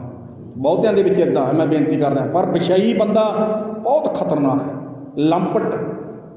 ਲੰਪਟੀ ਬੰਦਾ। ਮਹਾਰਾਜ ਅਸੀਂ ਤਾਂ ਸੰਗਤ ਨਹੀਂ ਕਰਦੇ, ਆ ਕੇ ਗੁਰੂ ਗ੍ਰੰਥ ਸਾਹਿਬ ਕੋਲੇ ਆ ਕੇ ਕਥਾ ਨਹੀਂ ਸੁਣਦੇ। ਸਾਡਾ ਵਾਸਾ ਤਾਂ ਮਹਾਰਾਜ ਲੰਪਟੀ ਬੰਦਿਆਂ ਨਾਲ, ਵਿਸ਼ਈ ਬੰਦਿਆਂ ਨਾਲ, ਵਿਸ਼ੇ ਵਕਾਰ ਕਮਾਉਣ ਵਾਲੇ, ਤੇ ਇਹਨਾਂ ਨੇ ਮਰਨਾ ਏਡਜ ਹੋ ਕੇ, ਉਹਨਾਂ ਨਾਲ ਵਸੇਰਾ ਮਹਾਰਾਜ ਮੇਰਾ ਵੀ। ਲੰਪਟ ਨੰਬਰ 2 ਤੇ ਚੋਰ, ਚੋਰੀਆਂ ਕਰਨ ਵਾਲੇ। ਤੇ ਬਾਣੀ 'ਚ ਇੱਦਾਂ ਲਿਖਿਆ ਚੋਰ ਕੀ ਹਾਮਾ ਭਰਿਆ ਨਾ ਕੋਏ, ਚੋਰ ਕੀ ਆ ਚੰਗਾ ਕਿਉਂ ਹੋਏ, ਚੋਰ ਦੀ ਹਾਮਾ ਕੋਈ ਵੀ ਨਹੀਂ ਭਰਦਾ।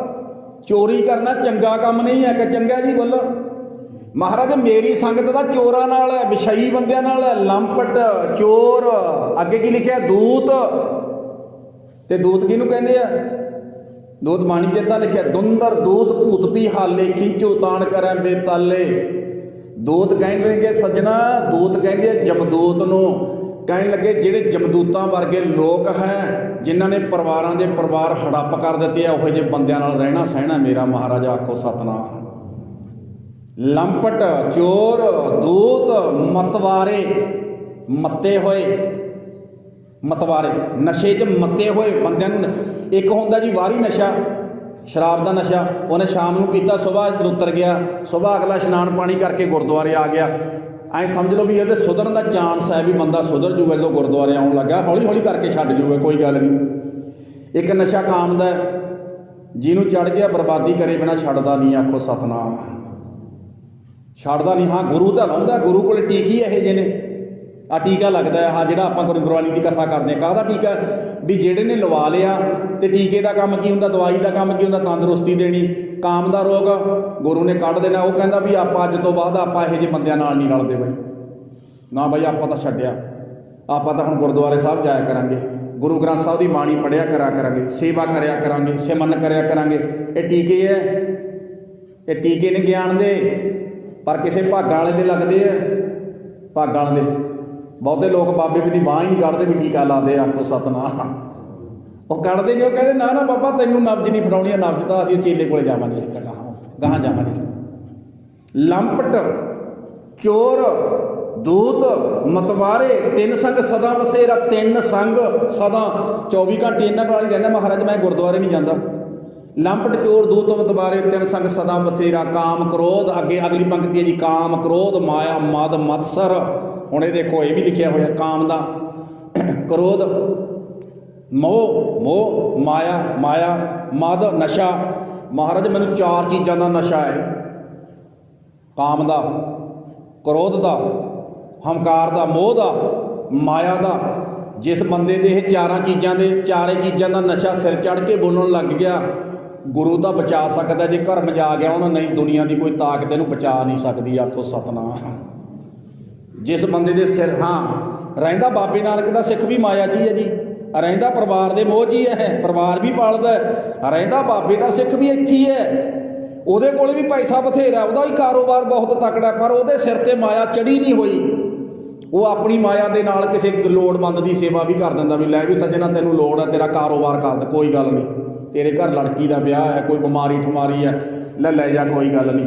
ਤੇ ਜਿਹਦੇ ਸਿਰ 'ਤੇ ਚੜ੍ਹਿਆ ਹੋਇਆ ਉਹ ਪਤਾ ਕੀ ਕਹਿੰਦਾ ਹੈ? ਉਹ ਕਹਿੰਦਾ ਆ ਜੀ ਫਿਰ ਕੋਈ ਗੱਲ ਨਹੀਂ, ਨਾਲ 2 ਬੰਦੇ ਲੈ ਕੇ ਆਈ, ਪਰ ਨੋਟ ਵੀ ਲੈ ਕੇ ਆਈ।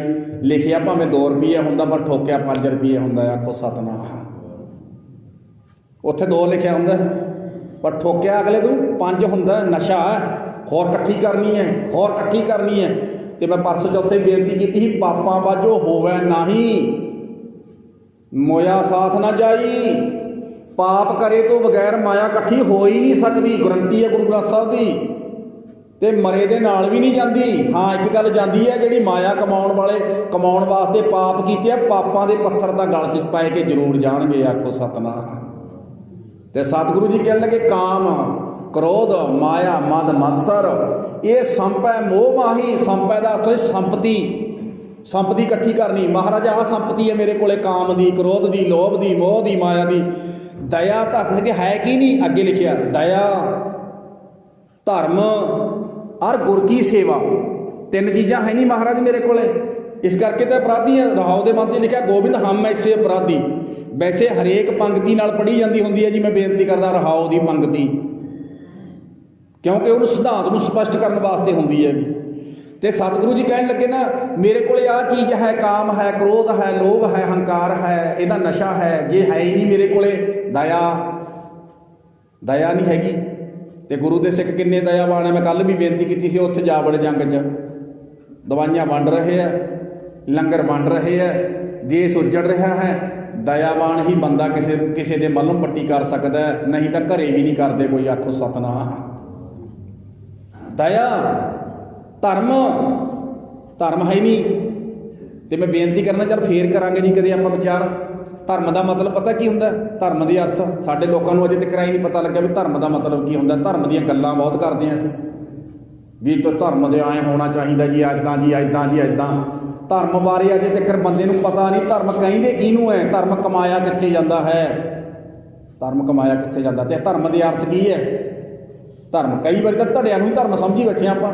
ਧੜਿਆਂ ਨੂੰ, ਧੜੇ ਧਰਮ ਨਹੀਂ ਕੀ ਹੁੰਦੇ, ਧੜੇ ਹੁੰਦੇ ਆ। ਧੜਿਆਂ ਕਿਤਾਬ ਸਬਦੀ ਖਿੱਚੋ ਤਾਂ ਲੜਾਈ। ਇੱਥੇ ਗੁਰੂ ਸਾਹਿਬ ਕਹਿਣ ਲੱਗੇ, ਦਇਆ, ਧਰਮ ਔਰ ਗੁਰ ਕੀ ਸੇਵਾ। ਨਾ ਮਹਾਰਾਜ ਮੇਰੇ ਕੋਈ ਗੁਰੂ ਦੀ ਦੱਸੀ ਹੋਈ ਸੇਵਾ ਹੈ। ਪਤਾ ਕੀ ਕਹਿੰਦਾ ਭਗਤ ਕਬੀਰ ਸਾਹਿਬ? ਕਹਿੰਦੇ ਦਇਆ ਧਰਮ ਯਾਰ ਗੁਰ ਕੀ ਸੇਵਾ ਇਹ ਸੁਪਨੰਤਰ ਨਹੀਂ। ਆਹ ਤਿੰਨ ਚੀਜ਼ਾਂ ਦਾ ਮਹਾਰਾਜ ਮੈਨੂੰ ਕਦੇ ਸੁਪਨਾ ਵੀ ਨਹੀਂ ਆਇਆ ਮਾੜੇ ਭਾਗਾਂ ਵਾਲੇ ਨੂੰ ਵੀ ਕਦੇ ਗੁਰਦੁਆਰੇ ਜਾ ਕੇ ਵੀ ਸੇਵਾ ਕਰਨੀ ਹੈ। ਨਗਰ ਕੀਰਤਨ ਹੋ ਰਿਹਾ, ਉੱਥੇ ਅਖੰਡ ਪਾਠ ਸਾਹਿਬ ਹੋ ਰਿਹਾ, ਉੱਥੇ ਸੰਗਤਾਂ ਆਹ ਸੇਵਾ ਕਰ ਰਹੀਆਂ। ਉਹ ਮੈਂ ਵੀ ਇਨਸਾਨ ਹਾਂ, ਮੈਂ ਵੀ ਬਾਬੇ ਦਾ ਸਿੱਖ ਹਾਂ, ਮੈਂ ਵੀ ਬਾਬੇ ਦਾ ਦੇਣਦਾਰ ਹਾਂ। ਉਹ ਮੈਂ ਵੀ ਕਦੇ 5 ਮਿੰਟ ਜਾ ਕੇ ਸੇਵਾ ਕਰ ਜਾਵਾਂ ਮੈਂ ਕਦੇ। ਕਹਿੰਦੇ ਕਬੀਰ ਸਾਹਿਬ ਕਹਿਣ ਲੱਗੇ ਅਪਰਾਧੀ ਬੰਦੇ ਦੇ ਮਨ ਦੇ ਵਿੱਚ ਕਦੇ ਸੁਪਨਾ ਵੀ ਨਹੀਂ ਆਉਂਦਾ ਐਸ ਸਰੀਰ ਨਾਲ ਕਦੇ 10 ਮਿੰਟ ਸੇਵਾ ਵੀ ਕਰਨੀ ਹੈ। ਆਖੋ ਸਤਨਾਮ। ਤੇ ਲਾਸਟ ਪੰਕਤੀ ਵਿੱਚ ਕਬੀਰ ਸਾਹਿਬ ਕਹਿੰਦੇ ਦੀਨ ਦਿਆਲ ਦੀਨ ਦਿਆਲ ਕਿਰਪਾਲ ਦਮੋਦਰ, ਹੇ ਦੀਨਾਂ ਉੱਤੇ ਦਇਆ ਕਰਨ ਵਾਲੇ ਸਤਿਗੁਰੂ ਜੀ। ਅਸੀਂ ਤਾਂ ਪਾਤਸ਼ਾਹ ਅੰਮ੍ਰਿਤ ਵੇਲੇ ਇਸ਼ਨਾਨ ਪਾਣੀ ਕਰਕੇ ਅਸੀਂ ਵੈਸੇ ਨੇ ਇੱਕ ਗੱਲ ਚੇਤੇ ਰੱਖ ਲੈਣਾ ਜੀ, ਇੱਕ ਕੰਮ ਨਹੀਂ ਕਰਨਾ ਚਾਹੀਦਾ ਗੁਰਦੁਆਰੇ ਆਉਣ ਵਾਲੇ ਨੂੰ। ਮਸ਼ਕੀਨ ਜੀ ਦੀ ਗੱਲ ਤੁਹਾਡੇ ਨਾਲ ਸਾਂਝੀ ਕਰ ਰਿਹਾ ਮੈਂ। ਉਹ ਪਤਾ ਕਹਿੰਦਾ ਸਿੱਖਾ ਜੇ ਗੁਰਦੁਆਰੇ ਚੱਲਿਆ ਨਾ, ਖੋਟ ਨਾ ਲਗੋਈ ਗੁਰੂ ਗ੍ਰੰਥ ਸਾਹਿਬ ਦੇ ਅੱਗੇ ਖਲੋ ਕੇ, ਔਗਣ ਲੁਕੋਈ ਨਾ, ਗੁਰੂ ਗ੍ਰੰਥ ਸਾਹਿਬ ਨੂੰ ਦੱਸੀ। ਕਹਿਣ ਲੱਗਿਆ ਵੀ ਉਹ ਬੰਦਾ ਕੁਝ ਵੀ ਨਹੀਂ ਖੱਟ ਸਕਦਾ ਗੁਰੂ ਗ੍ਰੰਥ ਸਾਹਿਬ ਕੋਲ ਜਾ ਕੇ, ਕੁਝ ਵੀ ਨਹੀਂ ਖੱਟ ਸਕਦਾ। ਮੈਂ ਸੱਚੀ ਗੱਲ ਕਰ ਰਿਹਾ ਜੀ ਤੁਹਾਡੇ ਨਾਲ। ਕਈ ਵਾਰੀ ਕਈਆਂ ਲੋਕਾਂ ਨੂੰ ਚੰਗੀ ਨਹੀਂ ਲੱਗਦੀ ਗੱਲ, ਪਰ ਗੱਲ ਦਵਾਈ ਹੈ। ਇੱਕ ਗੱਲ ਯਾਦ ਰੱਖਣਾ, ਉਹ ਕਹਿੰਦਾ ਗੁਰੂ ਗ੍ਰੰਥ ਸਾਹਿਬ ਕੋਲੇ ਜਾ ਕੇ ਬੰਦਾ ਖੋਟ ਲੁਕਾਉਂਦਾ ਹੈ। ਮੇਰੇ ਵਰਗਾ ਪਤਾ ਕਹਿੰਦਾ ਮਹਾਰਾਜ ਮੈਂ ਕਥਾ ਸੁਣਾ ਕੇ ਆਇਆ। ਗੁਰੂ ਜੀ ਕਹਿਣ ਲੱਗੇ ਠੀਕ ਹੈ, ਚੰਗਾ ਕੰਮ ਕਰਕੇ ਆਏ, ਸੇਵਾ ਕਰਕੇ ਆਏ। ਮੈਂ ਮਹਾਰਾਜ ਪਾਠ ਕਰਕੇ ਆਇਆ। ਗੁਰੂ ਸਾਹਿਬ ਕਹਿਣ ਲੱਗੇ ਠੀਕ ਹੈ, ਧੰਨਵਾਦ ਹੈ ਤੇਰਾ। ਮੈਂ ਮਹਾਰਾਜ ਆਹ ਕਰਕੇ ਆਇਆ। ਉਹ ਕਹਿੰਦੇ ਪਾਤਸ਼ਾਹ ਕਹਿਣ ਲੱਗੇ ਠੀਕ ਹੈ। ਤੇ ਕਹਿਣ ਲੱਗੇ ਗੁਰੂ ਸਾਹਿਬ ਕਹਿਣ ਲੱਗੇ ਵੀ ਜਿਹੜਾ ਹੋਰ ਪੁੱਠੇ ਕੰਮ ਕਰਕੇ ਆਇਆ ਉਹ ਕਹਿਣ ਲੱਗੇ ਨਾ ਸੱਚ ਜਾਣਨਾ। ਕਹਿੰਦਾ ਜਿਸ ਬੰਦੇ ਨੂੰ ਆਪਣੇ ਔਗਣ ਗੁਰੂ ਗ੍ਰੰਥ ਸਾਹਿਬ ਦੇ ਅੱਗੇ ਵੀ ਲੁਕਾਉਣੇ ਆ ਗਏ, ਇਹ ਬੰਦਾ ਗੁਰੂ ਤੋਂ ਕੁਝ ਵੀ ਨਹੀਂ ਖੱਟ ਸਕਦਾ। ਜਿਸ ਬੰਦੇ ਨੇ ਆ ਕੇ ਕਿਹਾ ਮਹਾਰਾਜ ਮੇਰੇ 'ਚ ਕਾਮ ਦਾ ਰੋਗ ਹੈ, ਠੀਕ ਕਰੋ ਮਹਾਰਾਜ, ਮੇਰੇ 'ਚ ਹੰਕਾਰ ਹੈ, ਮੇਰੇ 'ਚ ਕ੍ਰੋਧ ਹੈ, ਮੈਂ ਲੋਕਾਂ ਦੇ ਨਾਲ ਧੋਖਾ ਕਰਦਾ ਹਾਂ, ਮੈਂ ਆਹ ਕਰਦਾ ਹਾਂ। ਕਹਿੰਦਾ ਜਿਸ ਬੰਦੇ ਨੇ ਆਪਣੇ ਔਗਣ ਗੁਰੂ ਗ੍ਰੰਥ ਸਾਹਿਬ ਦੇ ਅੱਗੇ ਫਰੋਲਣੇ ਸ਼ੁਰੂ ਕਰ ਦਿੱਤੇ, ਕਹਿੰਦਾ ਚੇਤੇ ਰੱਖਿਓ ਬਾਬੇ ਨੇ ਉਹਦੀ ਬਾਂਹ ਫੜ ਕੇ ਉਹਦੀ ਠੀਕ ਕਰ ਦੇਣਾ ਹੈ। ਆਖੋ ਸਤਨਾਮ। ਜੇ ਕਹਿੰਦਾ ਡਾਕਟਰ ਦੀ ਕੁਰਸੀ ਤੇ ਬੈਠ ਕੇ ਐਂ ਕਹੀ ਜਾਵੇ ਡਾਕਟਰ ਸਾਹਿਬ ਆਪਾਂ ਤਾਂ ਠੀਕ ਠਾਕ ਐ, ਡਾਕਟਰ ਨੇ ਕਹਿਣਾ ਮੇਰੇ ਤਾਂ ਬਿਮਾਰਾਂ ਵਾਸਤੇ ਹਸਪਤਾਲ ਤਾਂ ਬਾਈ। ਕਿਉਂ ਜੀ? ਠੀਕ ਹੈ ਚੱਲ ਤੂੰ ਮੈਨੂੰ ਮਿਲ ਗਿਆ, ਤੇਰਾ ਧੰਨਵਾਦ ਆ, ਫਿਰ ਤੂੰ ਜਾ ਘਰ ਨੂੰ। ਆ ਜਿਹੜੇ ਰੋਗੀ ਬੈਠੇ ਆ, ਮੈਂ ਬਿਮਾਰ ਬੈਠੇ ਆ, ਇਹਨਾਂ ਨੂੰ ਦਵਾਈ ਦੇ ਦਿਆਂ, ਤੂੰ ਤਾਂ ਜਾ। ਕਹਿਣ ਲੱਗਿਆ ਇਸੇ ਕਰਕੇ ਸਾਡਾ ਇਲਾਜ ਨਹੀਂ ਹੁੰਦਾ। ਅਸੀਂ ਗੁਰੂ ਕੋਲੇ ਆ ਕੇ ਆਪਣੇ ਔਗਣ ਤਾਂ ਲੁਕੋ ਲੈਂਦੇ ਐ ਤੇ ਗੁਣ ਪ੍ਰਗਟ ਕਰਨ ਲੱਗ ਜਾਂਦੇ ਗੁਣ। ਕਹਿਣ ਲੱਗਿਆ ਗੱਡੀ ਖਰਾਬ ਹੋਵੇ, ਮਿਸਤਰੀ ਕੋਲੇ ਜਾ ਕੇ ਕਹਿਣਾ ਪੈਂਦਾ ਬ੍ਰੇਕਾਂ ਨਹੀਂ ਕੰਮ ਕਰਦੀਆਂ, ਕਲੱਚ ਨਹੀਂ ਕੰਮ ਕਰਦਾ, ਸਟੀਅਰਿੰਗ ਨਹੀਂ ਕੰਮ ਕਰਦਾ, ਆ ਗੇਅਰ ਦਾ ਕੰਮ ਕਰਨ ਵਾਲਾ ਜਿਹੜਾ ਦੱਸੀ ਜਾਂਦੇ ਆ ਉਹ ਚੀਜ਼ਾਂ ਉਹ ਠੀਕ ਕਰਕੇ ਤੇ ਉਹਨਾਂ ਨੂੰ ਠੀਕ ਠਾਕ ਕਰਕੇ ਸਾਨੂੰ ਮੂਹਰੇ ਲਾ ਦਿੰਦਾ। ਕਹਿੰਦਾ ਬਾਬੇ ਕੋਲੇ ਆ ਕੇ ਔਗਣ ਲੁਕੋਇਓ ਨਾ, ਗੁਰੂ ਦੇ ਸਿੱਖੋ, ਬਾਬੇ ਨੂੰ ਦੱਸਿਓ ਮਹਾਰਾਜ ਮੇਰੇ 'ਚ ਆਹ ਔਗਣ ਹੈ, ਮੈਂ ਤਾਂ ਔਗਣ ਆ ਰਿਹਾ। ਹਮ ਆਵਗਣ ਭਰੇ, ਬੋਲੋ ਜੀ, ਹਮ ਆਵਗਣ ਭਰੇ ਏਕ ਗੁਣ ਨਾਹੀ, ਅੰਮ੍ਰਿਤ ਛਾੜ ਵਿਖੈ ਬਿਖ ਖਾਈ, ਮਾਇਆ ਮੋਹ ਭਰਮ ਪੈ ਭੁੱਲੇ ਸੁਤਦਾਰਾ ਪੈ ਪਿਤ ਲਗਾਈ। ਕਹਿਣ ਲੱਗੇ ਗੁਰੂ ਦੇ ਕੋਲ ਆ ਕੇ ਦੱਸਣਾ ਚਾਹੀਦਾ ਦੀਨ ਦਿਆਲ ਸਦਾ ਦੁੱਖ ਭੰਜਨ, ਦੀਨ ਦਿਆਲ ਕਿਰਪਾਲ ਦਮੋਦਰ, ਭਗਤ ਵਸ਼ਲ ਪੈ ਹਾਰੀ, ਕਹਿਤ ਕਬੀਰ ਭੀਰ ਜਨ ਰਾਖੋ, ਹਰ ਸੇਵਾ ਕਰੋ ਤੁਮਾਰੀ। ਭੀਰ ਦਾ ਅਰਥ ਹੀ ਸੰਗਤ। ਮਹਾਰਾਜ ਆ ਜਿਹੜੀ ਤੇਰੇ ਦਰ ਦੇ ਉੱਤੇ ਸੰਗਤ ਆਉਂਦੀ ਹੈ, ਮੈਨੂੰ ਇਹ ਸੰਗਤ ਦੇ ਵਿੱਚ ਰੱਖੋ, ਭਾਵ ਮੈਨੂੰ ਸੰਗਤ ਬਖਸ਼ਿਸ਼ ਕਰੋ। ਮੈਂ ਗੁਰੂ ਗ੍ਰੰਥ ਸਾਹਿਬ ਦੀ ਗੋਦ ਵਿੱਚ ਬੈਠ ਕੇ ਸੰਗਤ ਕਰਾਂ, ਗੁਰਬਾਣੀ ਸੁਣਾ। ਸੱਚੇ ਪਾਤਸ਼ਾਹ ਜਿਹੜੇ ਬੈਠ ਕੇ ਗੁਰਬਾਣੀ ਸੁਣਦੇ ਆ, ਗੁਰੂ ਦੇ ਘਰ ਦੀ ਸੇਵਾ ਕਰਦੇ ਆ, ਉਹਨਾਂ 'ਤੇ ਤੇਰੀ ਬਖਸ਼ਿਸ਼ ਹੁੰਦੀ ਹੈ, ਕਿਰਪਾ ਹੁੰਦੀ ਹੈ, ਰਹਿਮਤ ਦਾ ਮੀਂਹ ਵਰਸਦਾ ਹੈ। ਸੱਚੇ ਪਾਤਸ਼ਾਹ ਕਿਰਪਾ ਕਰੋ, ਕਿਤੇ ਮੀਂਹ ਤੁਹਾਡਾ ਪੈ ਰਿਹਾ ਹੋਵੇ ਤੇ ਮੈਂ ਸੁੱਕੇ ਦਾ ਸੁੱਕਾ ਹੀ ਤੁਰਾ ਫਿਰਾਂ। ਕਿਉਂ ਜੀ? ਮਾੜੇ ਭਾਗਾਂ ਵਾਲਾ ਬੰਦਾ ਹੀ ਕਹਿੰਦੇ ਉਹਨੂੰ, ਉਹ ਤੂੰ ਠੰਡ ਨਹੀਂ ਆਨੰਦ ਨਹੀਂ ਮਾਣ ਸਕਿਆ। ਉਹ ਮੀਂਹ ਤਾਂ ਮੂਹਰੇ ਧਾਰ ਪਿਆ ਤੇ ਮੀਂਹ ਕਿਸੇ ਨਾਲ ਵਿਤਕਰਾ ਨਹੀਂ ਕਰਦਾ, ਕਿਸੇ ਨਾਲ ਵੀ ਨਹੀਂ ਬਿਰਤ ਕਰਦਾ। ਮੀਂਹ ਤਾਂ ਰੂੜੀਆਂ 'ਤੇ ਵੀ ਪੈ ਜਾਂਦਾ ਜੀ, ਦੇਖੋ ਉੱਦਾਂ ਦੀ ਵੀ ਗੰਦਗੀ ਹੁੰਝ ਕੇ ਲੈ ਜਾਂਦਾ। ਇੱਥੇ ਰਹਿਮਤਾਂ ਦਾ ਮੀਂਹ ਵਰਦਾ ਹੈ, ਇੱਥੇ ਬੈਠ ਕੇ ਰਹਿਮਤ ਲੈਣੀ ਹੈ, ਗੁਰੂ ਗ੍ਰੰਥ ਸਾਹਿਬ ਦੀ ਗੋਦ ਵਿੱਚ ਬੈਠਣਾ ਤੇ ਗੁਰਬਾਣੀ ਸੁਣਨੀ ਹੈ, ਅਰਦਾਸ ਬੇਨਤੀ ਕਰਨੀ ਹੈ। ਫਿਰ ਬੰਦੇ ਦਾ ਜਿਹੜਾ ਅਪਰਾਧੀਪਣ ਹੈ ਉਹ ਦੂਰ ਹੋ ਜਾਂਦਾ ਹੈ। ਤੁਹਾਡਾ ਸਾਰੀ ਸੰਗਤ ਦਾ ਧੰਨਵਾਦ। ਧੰਨ ਸ਼੍ਰੀ ਗੁਰੂ ਗ੍ਰੰਥ ਸਾਹਿਬ ਸੱਚੇ ਪਾਤਸ਼ਾਹ ਜੀ ਦਾ ਧੰਨਵਾਦ। ਹੋਈਆਂ ਬੇਅੰਤ ਭੁੱਲਾਂ ਦੀ ਖਿਮਾ ਪਿਆਰਿਓ। ਵਾਹਿਗੁਰੂ ਜੀ ਕਾ ਖਾਲਸਾ, ਵਾਹਿਗੁਰੂ ਜੀ ਕੀ